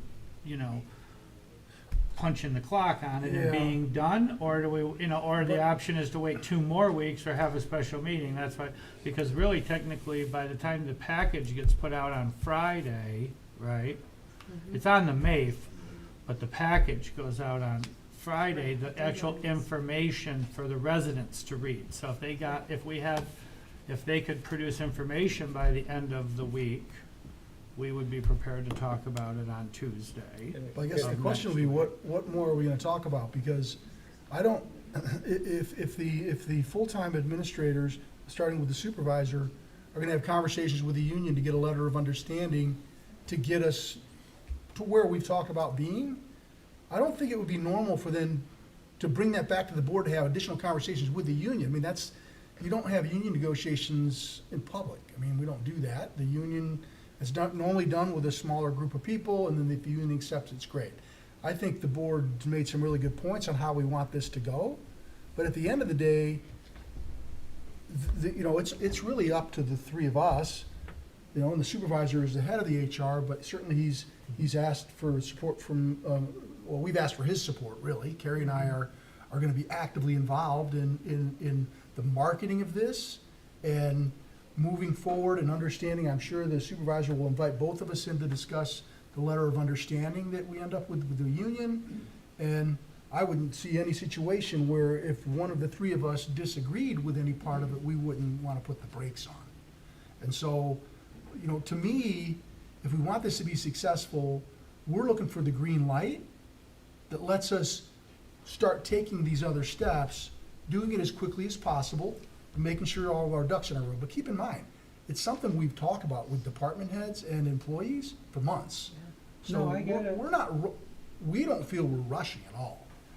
So it might feel that way simply because of the administrative details we have to go through now.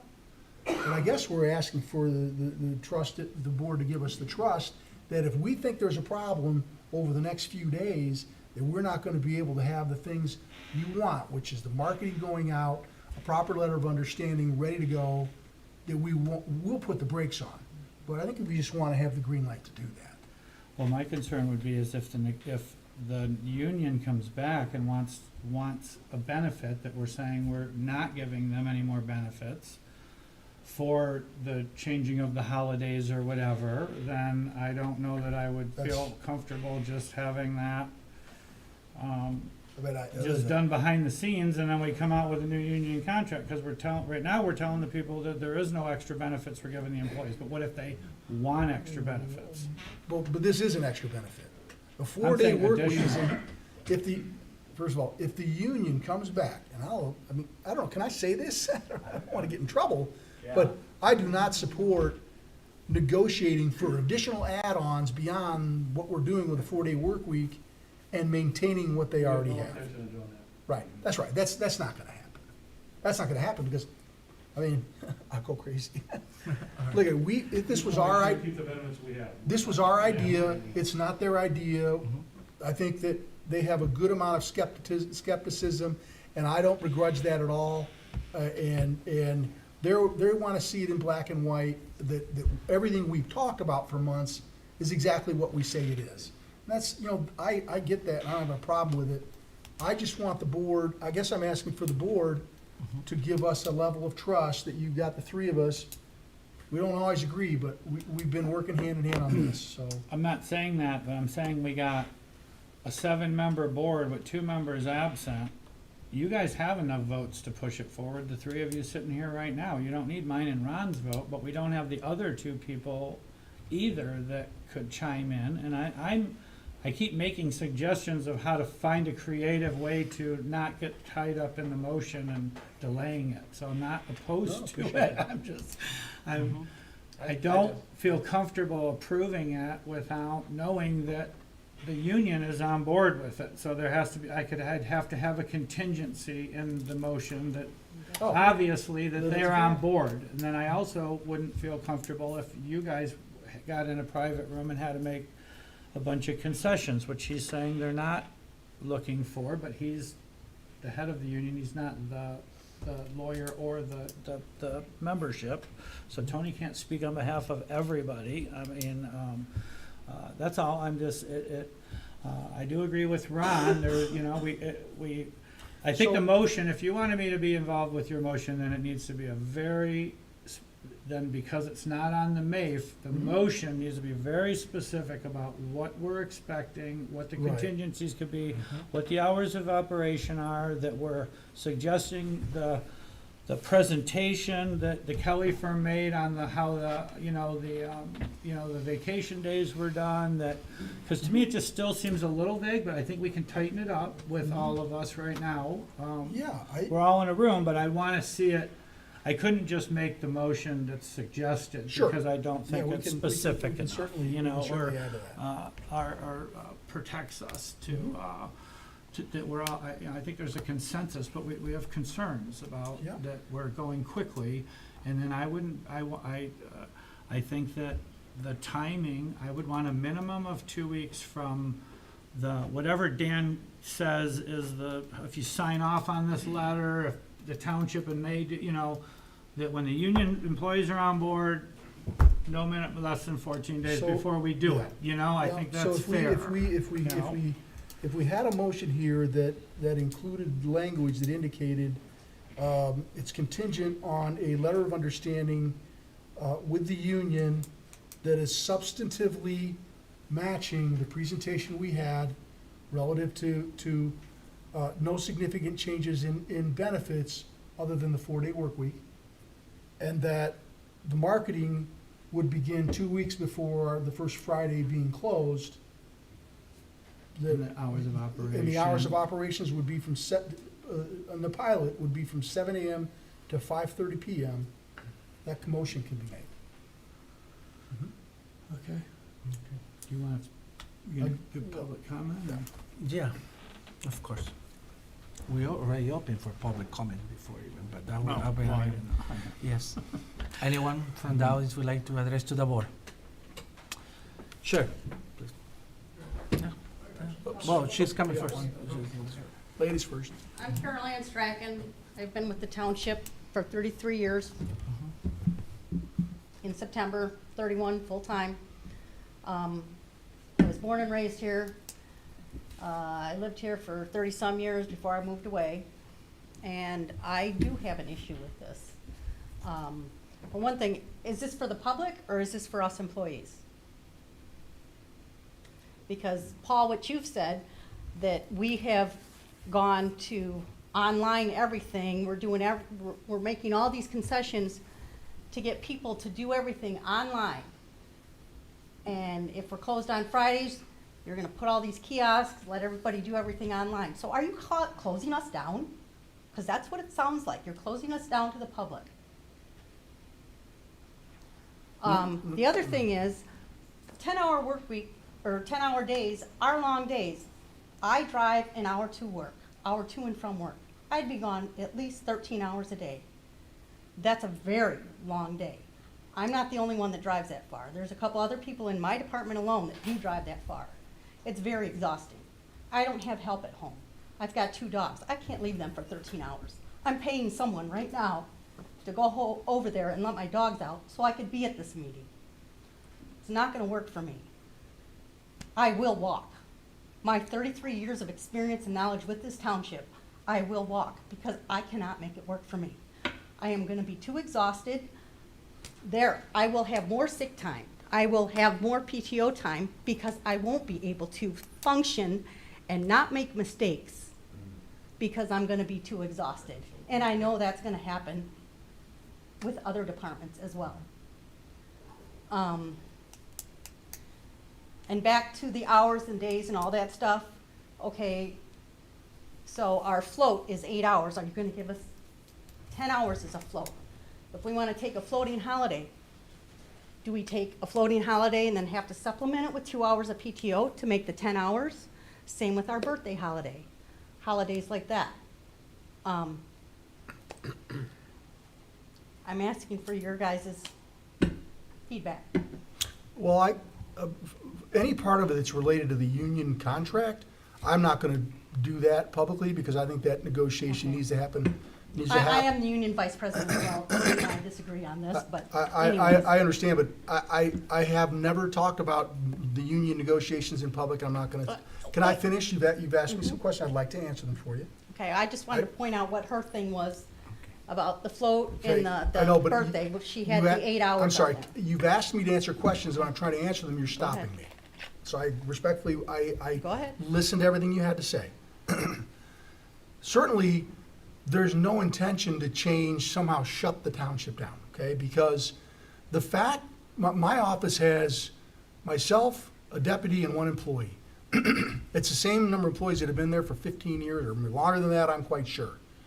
My people are over there processing payments all day long, just not the people walking in the door.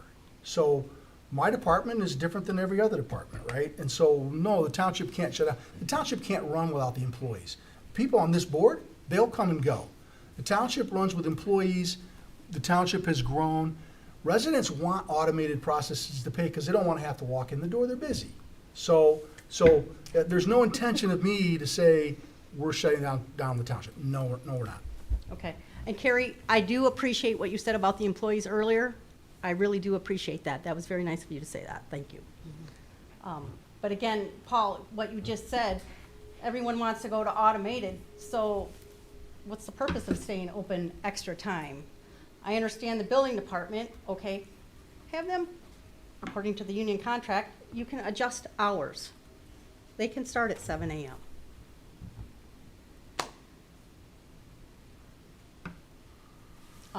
You know, and inspections, you know, there's Fridays. We're not gonna be open on Fridays, so now you're gonna have to call in guys to come in on call to do an inspection. Water and sewer inspections, same with the cemetery. Burials on Friday, so now we're gonna start charging more money for Friday burials because we're closed. Just like what you had said about weddings and funerals or whatever. That's something to think about also. And I'm sorry, Dave, you're upset with me, but that's my feelings. And I'm not the only one that feels that way. There's quite a few of us at the DPW, 5 that I can think of right off the top of my head that are against this. But like I said, there are a lot of us that drive quite far to come to work every day. And it is gonna be, you know, very taxing on us. And I just don't think you guys have all the things worked out yet to shove this down our throats by June 5th. So, thank you. Thank you. Okay. Baines? Of course.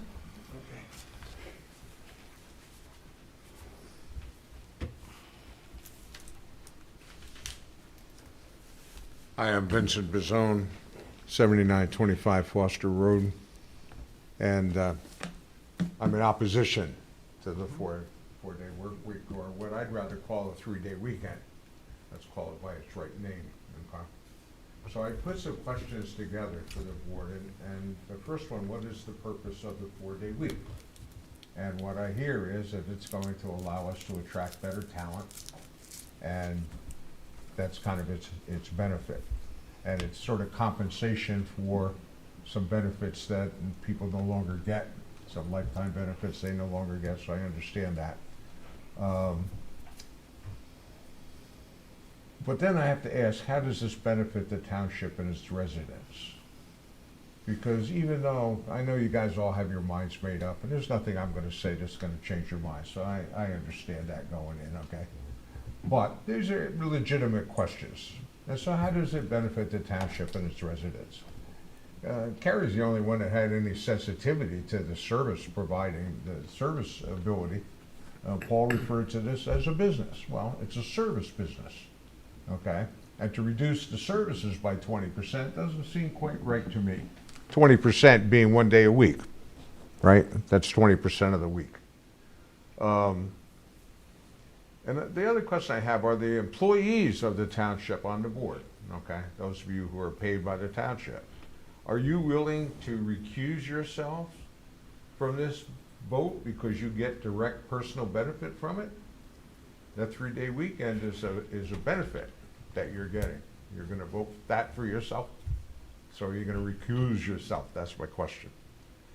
And the other thing is, if you pass it, which I think you will, are you willing to put a freeze on wages for the next couple, 3 years, given the value of this benefit that you're bestowing upon the employees? Okay. And so how can I get answers to these questions is my question.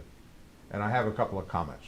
So, first of all, the survey of employees seems to me that you don't have to take a survey to ask employees if they want a 3-day weekend every weekend, okay? That doesn't require a survey, okay? That's pretty obvious. The other thing is, though, that the process is defunct or not crafted properly. What we've done is we've got the employees all involved. We're asking them, what day would you want? And how does this work? And blah, blah, blah. So they're all involved in this thing. And now their expectations are raised that they're gonna get a 3-day work week. And what if you decide not to do that? Now, I think you're gonna create a bad work environment. if you do that. So you're kind of locked into having to do it after you've raised their expectations. The other thing I had to say was, this is not going to be a popular decision out in the township. I'm sure you know that. People work 5 days a week, and they look at you guys and say, hey, they're only working 4 days a week, we're paying taxes and so on and so forth. Symbolically, it's not going to be viewed very positively. That's my assessment. I may be wrong, but I don't think so. But anyway, what'll happen is, and this is for you, in the next election, your opponents are going to be very well armed. They're going to be well armed with a 4-day work week, spending on things like a new logo, okay, survey costs. I can see the campaign literature now. So what I'm saying is that maybe self-interest ought to trump making the employees like you better. That's all I have to say. Thank you.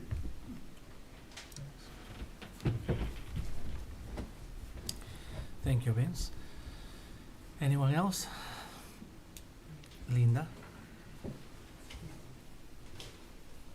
just want to make a couple comments on some of the things I want to, you guys answered a lot of my questions, so I'm going to make it really short. But I know that there's a lot of surveys I looked online, because, I'm like, let's compare apples to apples.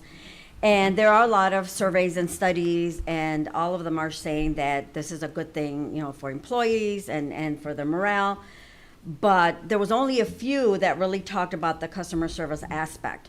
And the few that I found that spoke about the customer service aspect, that the customer service suffered because, again, employees were working 10 hours, they're exhausted, they're tired, and they're not giving 100% because that 10-hour work week doesn't work for everybody. So the two studies I found, stated that, the customer service suffered. So it wasn't, everything that it's cracked up to be. And then again, like I said, I'm Bloomfield has the 4-day week. And again, like I said, you're talking to the township supervisor who only works 4 days. You're talking to all the people that benefit from this 4-day or 3-day weekend, like my husband said. But I'm on neighborhood of Bloomfield because I work there and I post events and stuff on there. And there's a lot of, all the time, there's all these things about the taxpayers that are unhappy for whatever reason. They went to the office. They said the person who can help them leaves at 3 o'clock. And they said, well, you're supposed to be open till, such and such an hour. Well, yeah, but they have to pick up their kid, and they're the only one that knows how to do it. And the 10-hour week didn't work for them. So there's always, are we going to be making exceptions for some people and not others? So again, services, suffer when that one person can't be there, and they're the only ones that know how to do it. So again, I think that a lot of surveys that we've looked at are from the employee side, but really not a lot of surveys on the service side. So it's really unfair to say that service is going to be better because there really aren't a lot of studies on that. And the ones that they are say that service has suffered. And online, I know that, we talked about having online services. We do know that we do have a large senior population, and a lot of people aren't computer savvy. So saying, oh, well, we're going to do these online, they can pay online, they can do this. Well, that doesn't work for everybody. And a lot of people in our township are seniors who are not computer literate. So, that's something to think about as well. And basically, that was it. Thank you. Thank you.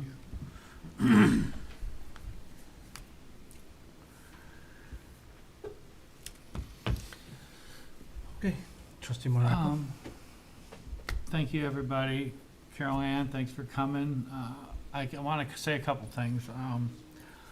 First of all, I've talked to several employees. I was in the non-union meeting with some people about non-union employees. I've actually heard more stories of people who are not in favor of it than are in favor of it. The people that are in favor of it haven't approached me to say they are, but I have people who are not in favor of it have. So not to say that's a realistic consensus, but to Vince's point, you know, I'm not spearheading this. I'm trying to be fact find. Ron and me, we're like, we need this interface. That's why we asked for this meeting, because I look at it from different points of view. I'm not a full-time employee, so I can't speak to them. I work with 4-day-a-week municipalities, and we've learned to adjust to it.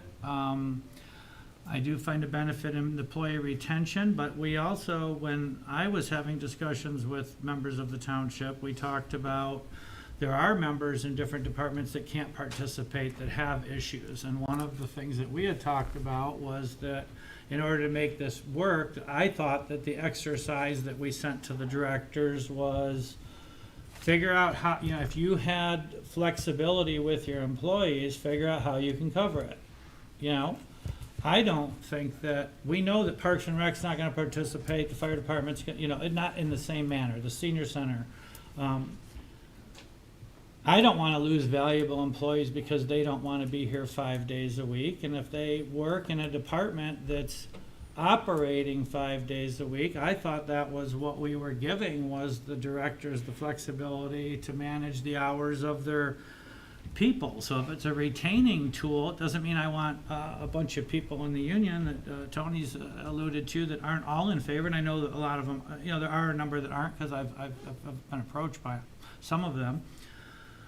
That one of the things I wanted to get from the directors was if you could have flexibility in your schedule, could some departments that have the ability be 4-day? We know some aren't going to be 4-day, so this isn't a blanket plan. We're not just saying every department's Monday through Thursday. If Dave, for instance, I'm just spitballing, but if the DPW is open 24/7, and there's I don't not specifically know what Carol Ann does exactly, but if she can have different hours to get her 40 in than other employees, I thought that we were that was one of the avenues we were looking at, was that flexibility and the trust in the directors to run their own departments, to make sure that the services weren't hindered. So I didn't particularly care if somebody came in at 6 in the morning that was a computer programmer and left at 5 in the afternoon, and somebody else came in at 8 in the afternoon and stayed till 6 o'clock at night. That's really not relevant to me, as long as everybody's getting their job done and the services for the residents are being maintained. I can live without services for some services being available on Friday. I can see past that. I've learned to adapt to it with different municipalities. It's not that big of a negative once you know the rules and you know the times and you plan accordingly. It's just like going to the dentist or anywhere else. You know when you can get in, when you can't get in, But some of the dialogue that we didn't get tonight that I was hoping to, and we did get some in written form that every department had pretty much said they could find a way.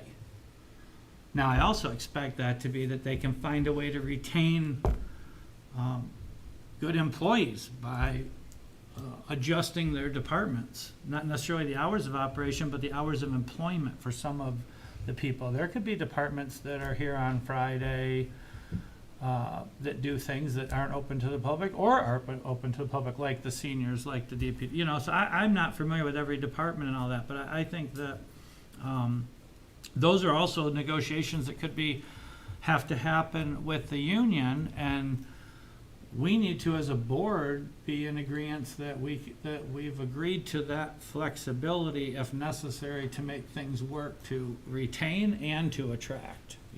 So I just don't, I feel like people are just like it's cut and dry like that, and I never went into this agreement with that intent, that it was just cut and dry, that there was no flexibility with it, because we have half the departments that aren't gonna be able to participate anyway. So it seems like there's some leniency there, and how that works I don't know exactly, but that's ridiculous if we're gonna lose an employee over it, because it's certainly not a benefit to her. So if there's a way of working it out, I think that's all going to come out of this discussion that the union's going to have amongst its own people to figure out how that's going to work, because there was other employees in other departments that also said, I can't stay if that's if I'm held to that, you know, I can't be here that long, you know, so, I don't know how you guys feel about that, you know, depending on the department on a case-by-case basis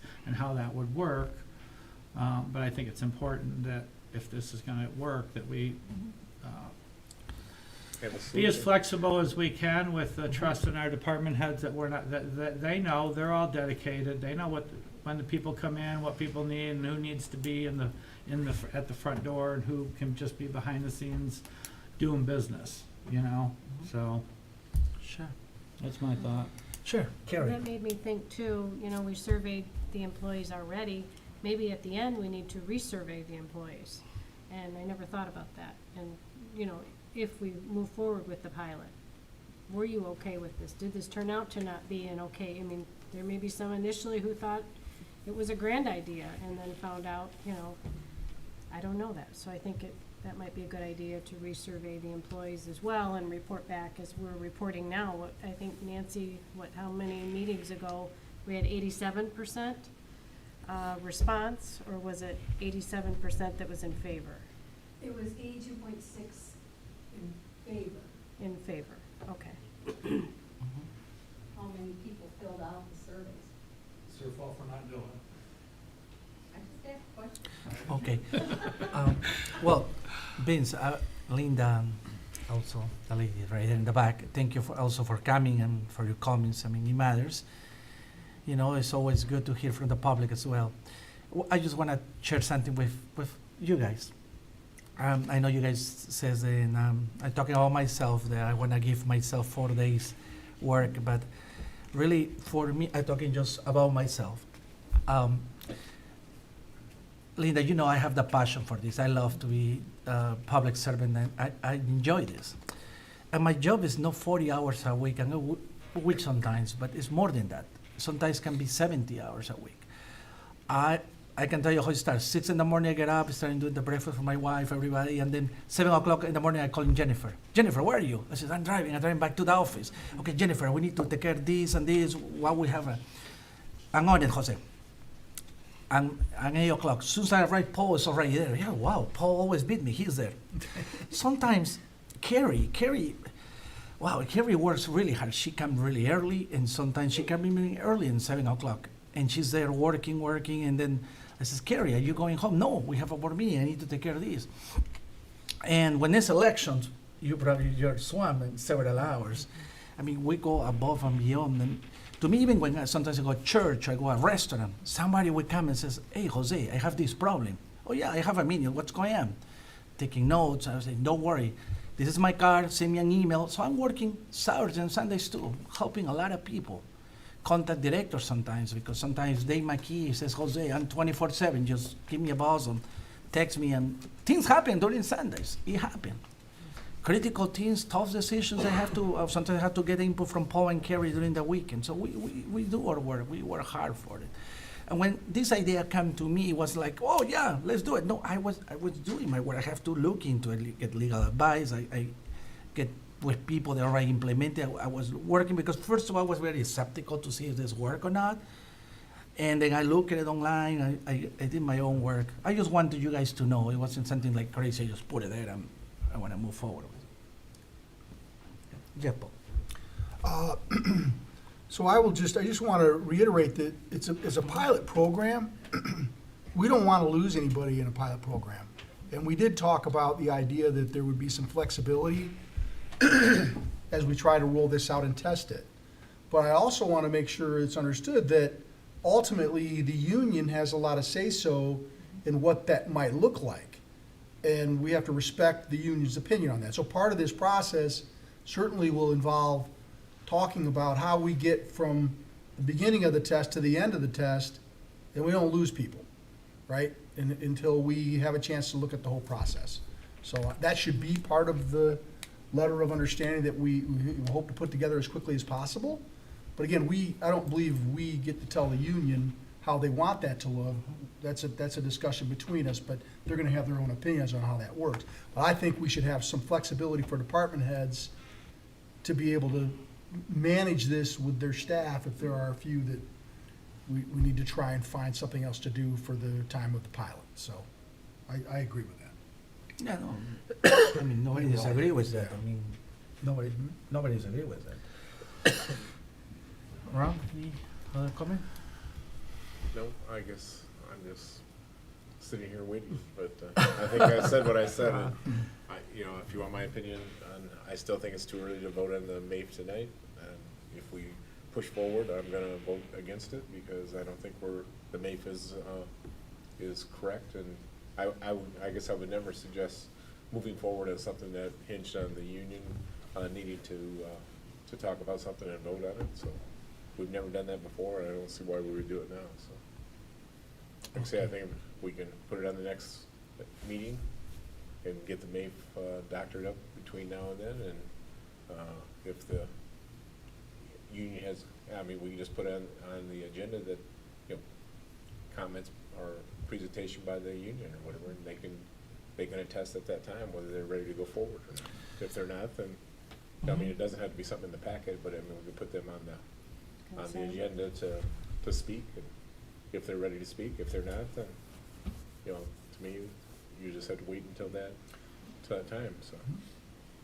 Okay. I think there's a way to do it for the next meeting, but Next Tuesday. if you're gonna push forward tonight, my vote is no, so. It's up to you guys. Okay. Nancy, can we take action tonight, right? If the board decides. So the board would be able to take action tonight, and you could have a modified motion that includes some of the points that were made by the board members. Or you could determine to wait until the next one. So I have a motion. Nancy had made some notes Mhm. and put together a motion. Uh, I want to hear it. So, yeah, sure. What will be the So you could motion? potentially move to approve a 6-month pilot for a 4-day work week to begin as early as June 5th, 2023, contingent upon no expansion of negotiated benefits and a minimum 2-week notice to residents, and authorize the supervisor to execute required documents to accomplish the same. Okay. So then that would allow you to start as early as June 5th, so if you didn't get it done, it would give you some more wiggle room time to start it a little bit later, and it would require that the union benefits not be expanded to where we would not be getting concessions, as we had talked about, and then the notice that you had wanted to make sure that residents had at least a 2-week notice.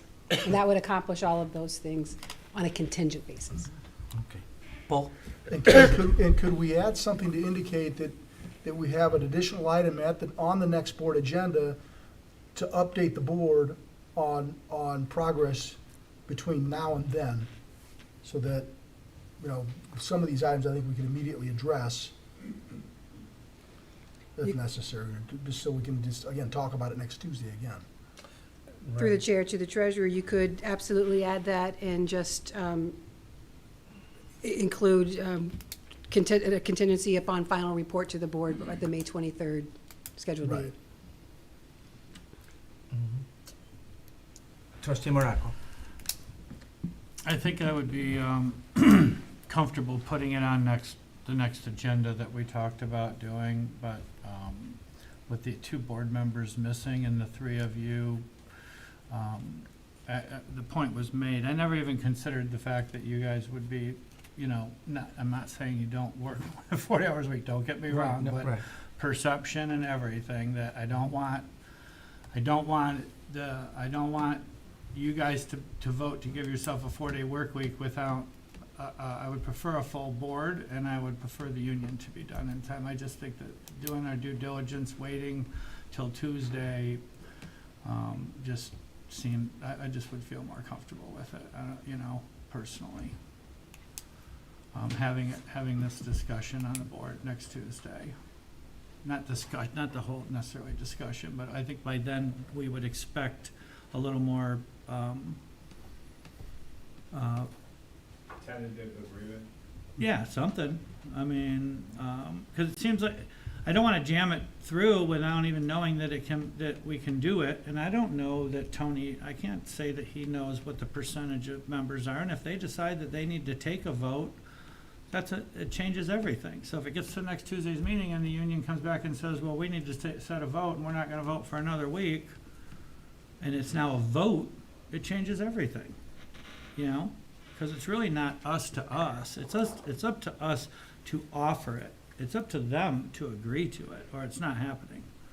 So in that respect, since we already have a meeting set up for next Tuesday and we can meet the MAIF deadline by this Wednesday, I would feel more comfortable taking the final decision to move forward till next Tuesday. That's my opinion. You guys still can do whatever, it's your department, you do you know it way better than I do.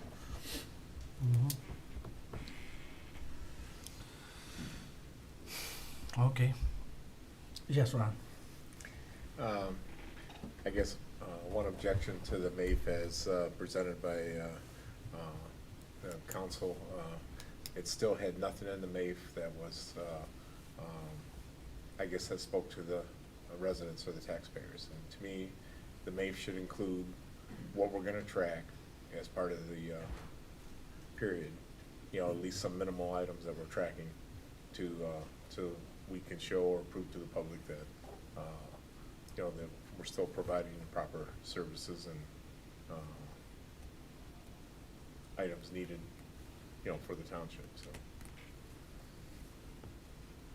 Everything that was said in there talked about the employees, it didn't talk about taxpayers, didn't talk about residents, so, in the MAIF. Okay. So I think, you know, it's another reason why, to me, we should wait and just bring it back on Tuesday, give us time to, you know, fix the MAIF to be, you know, more correct in moving forward on something like this, so. Right. And one of the things that I like about this, just so you're aware, I'm not disagreeing with any of you guys. You guys brought a good comment on that. One of the things I find out, you know, working with directors of that is directors, we have great directors. And I want to retain our directors because that's the reason we deliver good services for our community. Most of the residents enjoy our services because we deliver good services, we have good employees. If we don't have the ability to compete with other townships, because we compete with other townships want to hire some of the experienced directors or employees. They really want to, and they have very attractive benefit package and all that. In the end of the day, you ask for a benefit for the resident, the benefit they're getting is good services. And in order to deliver good services to our residents is having a good people, good employees, and good directors, you see? And I want to keep it that way. I want the township to be more competitive in that way. And I'm pretty sure there's other benefits as well for taxpayers besides saving money. Always people ask me, how are you guys doing to save money? We're going to be saving money, and saving money is a good thing, and keep the same quality of services. And by the way, we have been improving services. I mean, our parks are doing great, are working daily. I mean, if we talk about services, we have improving the quality of services for our residents. Every week, when I sit with Jennifer and meet with some directors, we always look ideas around how to keep improving, and they have the experience, the knowledge to actually do that. And that's gonna help us to actually keep working with attracting good employees and retention, like I said. And it's a good benefit in that because we're gonna keep good quality of services for Independence Township. That's all I have to say, but I didn't disagree with anything you guys brought to the table, by the way. I think it's a good conversation. Anyone would like to add something? I just want to make one final comment. Yes. I think that having this meeting tonight, having it televised, giving the residents a little bit time to digest it. I don't know of many that even know we're talking about it. Certainly none that have read the package. That this gives the residents, if they have, you know, Vince and his wife are very active in the community, so they know what's going on. But you know, makes me more comfortable. Would make me more comfortable to know that if anyone's watching this, then at the next meeting they can come in, you know, come to it and chime in. Where right now, I really don't feel like the public even knows that we're talking about it. Yeah. Because we haven't advertised it, very little, you know. Okay. And this now is a really formal advertisement because we just spent 2 hours talking about it, explaining it, having representation. So if you're not watching it now, I can't help you, but we've just put out about as much information as you can. If you wanna chime in, we just gave you the material to chime in on, you know, so I think that's a benefit to what we did tonight. It is, Sam, it is. But also I wanna point out something that I have to, you probably don't know, if some of you guys don't know, but thanks to John Elke, for the changes he's doing with YouTube and all the technology and his hard work, a lot of more people are actually watching these meetings, the township meeting, planning commission, everything, on live, and afterwards he still put it in different channels. So the reason I know this is because I compared previous administration and board meetings. They barely have 7 views, 8 views. We have some other meetings right now that we have more than 200 views already. People are actually watching and commenting and liking. Before, we have 7, 8 views, and nobody even gives a like or even a comment. Now, in the last video, we have 8 comments or 10 comments, 16 likes or 20 likes, something like that in the last board meeting. So increase the people that actually watch those meetings on YouTube, because John Elke has been working hard putting social media, sharing the videos on Facebook. So we are working on that. So it's a lot of more people getting aware about our meetings and what's going on. Well, and YouTube's notifying people that the meeting's coming, which didn't happen. So if you watch YouTube, it tells you a township board meeting Tuesday, you know, or whatever, to pursue it. So it's a great thing. And it's, kudos for John Elke, because he's implementing that. All right, I guess we're not making any motion or anything. We're not taking action tonight, or someone's gonna make a motion, or we just? I'll make a motion just to, I guess, practice saying it, and if it has to wait till next week, it's fine, but I do want to try to move forward with this, understanding what we've heard from folks tonight, and again, it's a pilot program, so I think getting started now in an affirmative way over the next week, that can get us to 3 weeks down the road where this is in place and we can start testing it out.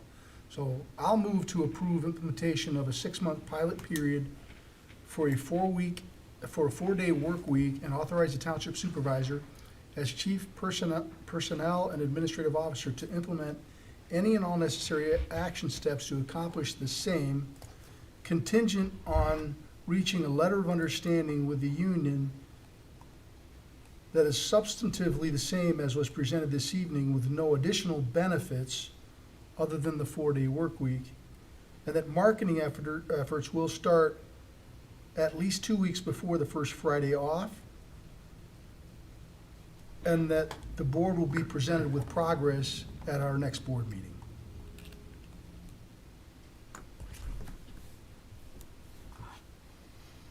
I'll second, but I think that we should add, as Ron mentioned, deliverables, to track traffic count before and after our regular scheduled hours right now between 8 and 5, to present utility census or usage, report back on that. Point of contact, I think we should have that be the supervisor's office as head of personnel, the point of contact for complaints or kudos. And I guess you touched on the promotional aspect of it. But I think at least those 3 things need to be added. So do I say as amended? Correct. Okay, as amended. My motion as amended. Okay. So motion has made by Treasurer Brown and seconded by Clerk Newbeck. It's gonna be a roll call, or it's gonna be a simple majority? Okay. All those in favor? Aye. Any opposed? Nay. Okay. Motion carried. 3 and 2. Okay. Okay. Okay. Thank you. Thank you, Ron. Thank you, Sam. Thank you, Paul. Thank you, Gary. All right.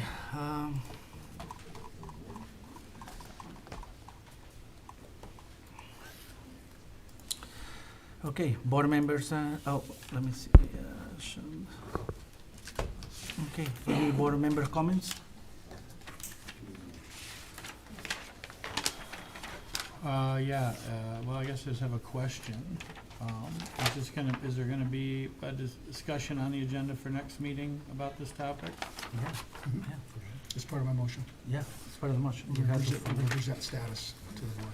Yeah, Status on the union? On all of it. Everything, everything. We're gonna- Marketing, the whole thing. Okay. yeah, Yep. we're gonna work on that, yeah. We hear what you guys are asking for. We're gonna bring it. Yeah.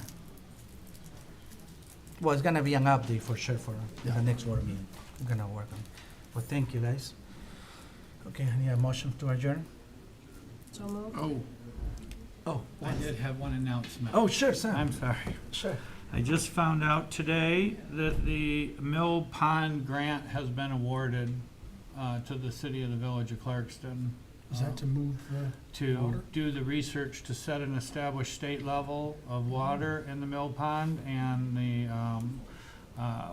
to start looking at the costs of the engineering to reroute the pond around the mill. So that was a big deal that, to get that grant awarded. So I think they got like $5 or $6 grand from the residents, same from the city, and then the rest was all, they got a grant to do that. So they finally have the funding for that. Grant money, not matching money. Yes, they only had to match 10%, I think it Okay. was. Very So, good. the homeowners association on the pond, and then the city matched that, and then, they got the grant. So that's good news for the, village and the Mill Pond residents. Okay. Sorry, that was No, late. it's okay. I No, just thank you, forgot about it. thank you. Wrong, anything else to add? No. Before everything? You're- Okay. Okay. I need a motion to adjourn? Well, we got one. We Wait a got? second. Okay, I moved. okay, you move, okay. Second? All those in favor? Aye. Any opposed? Thank you. So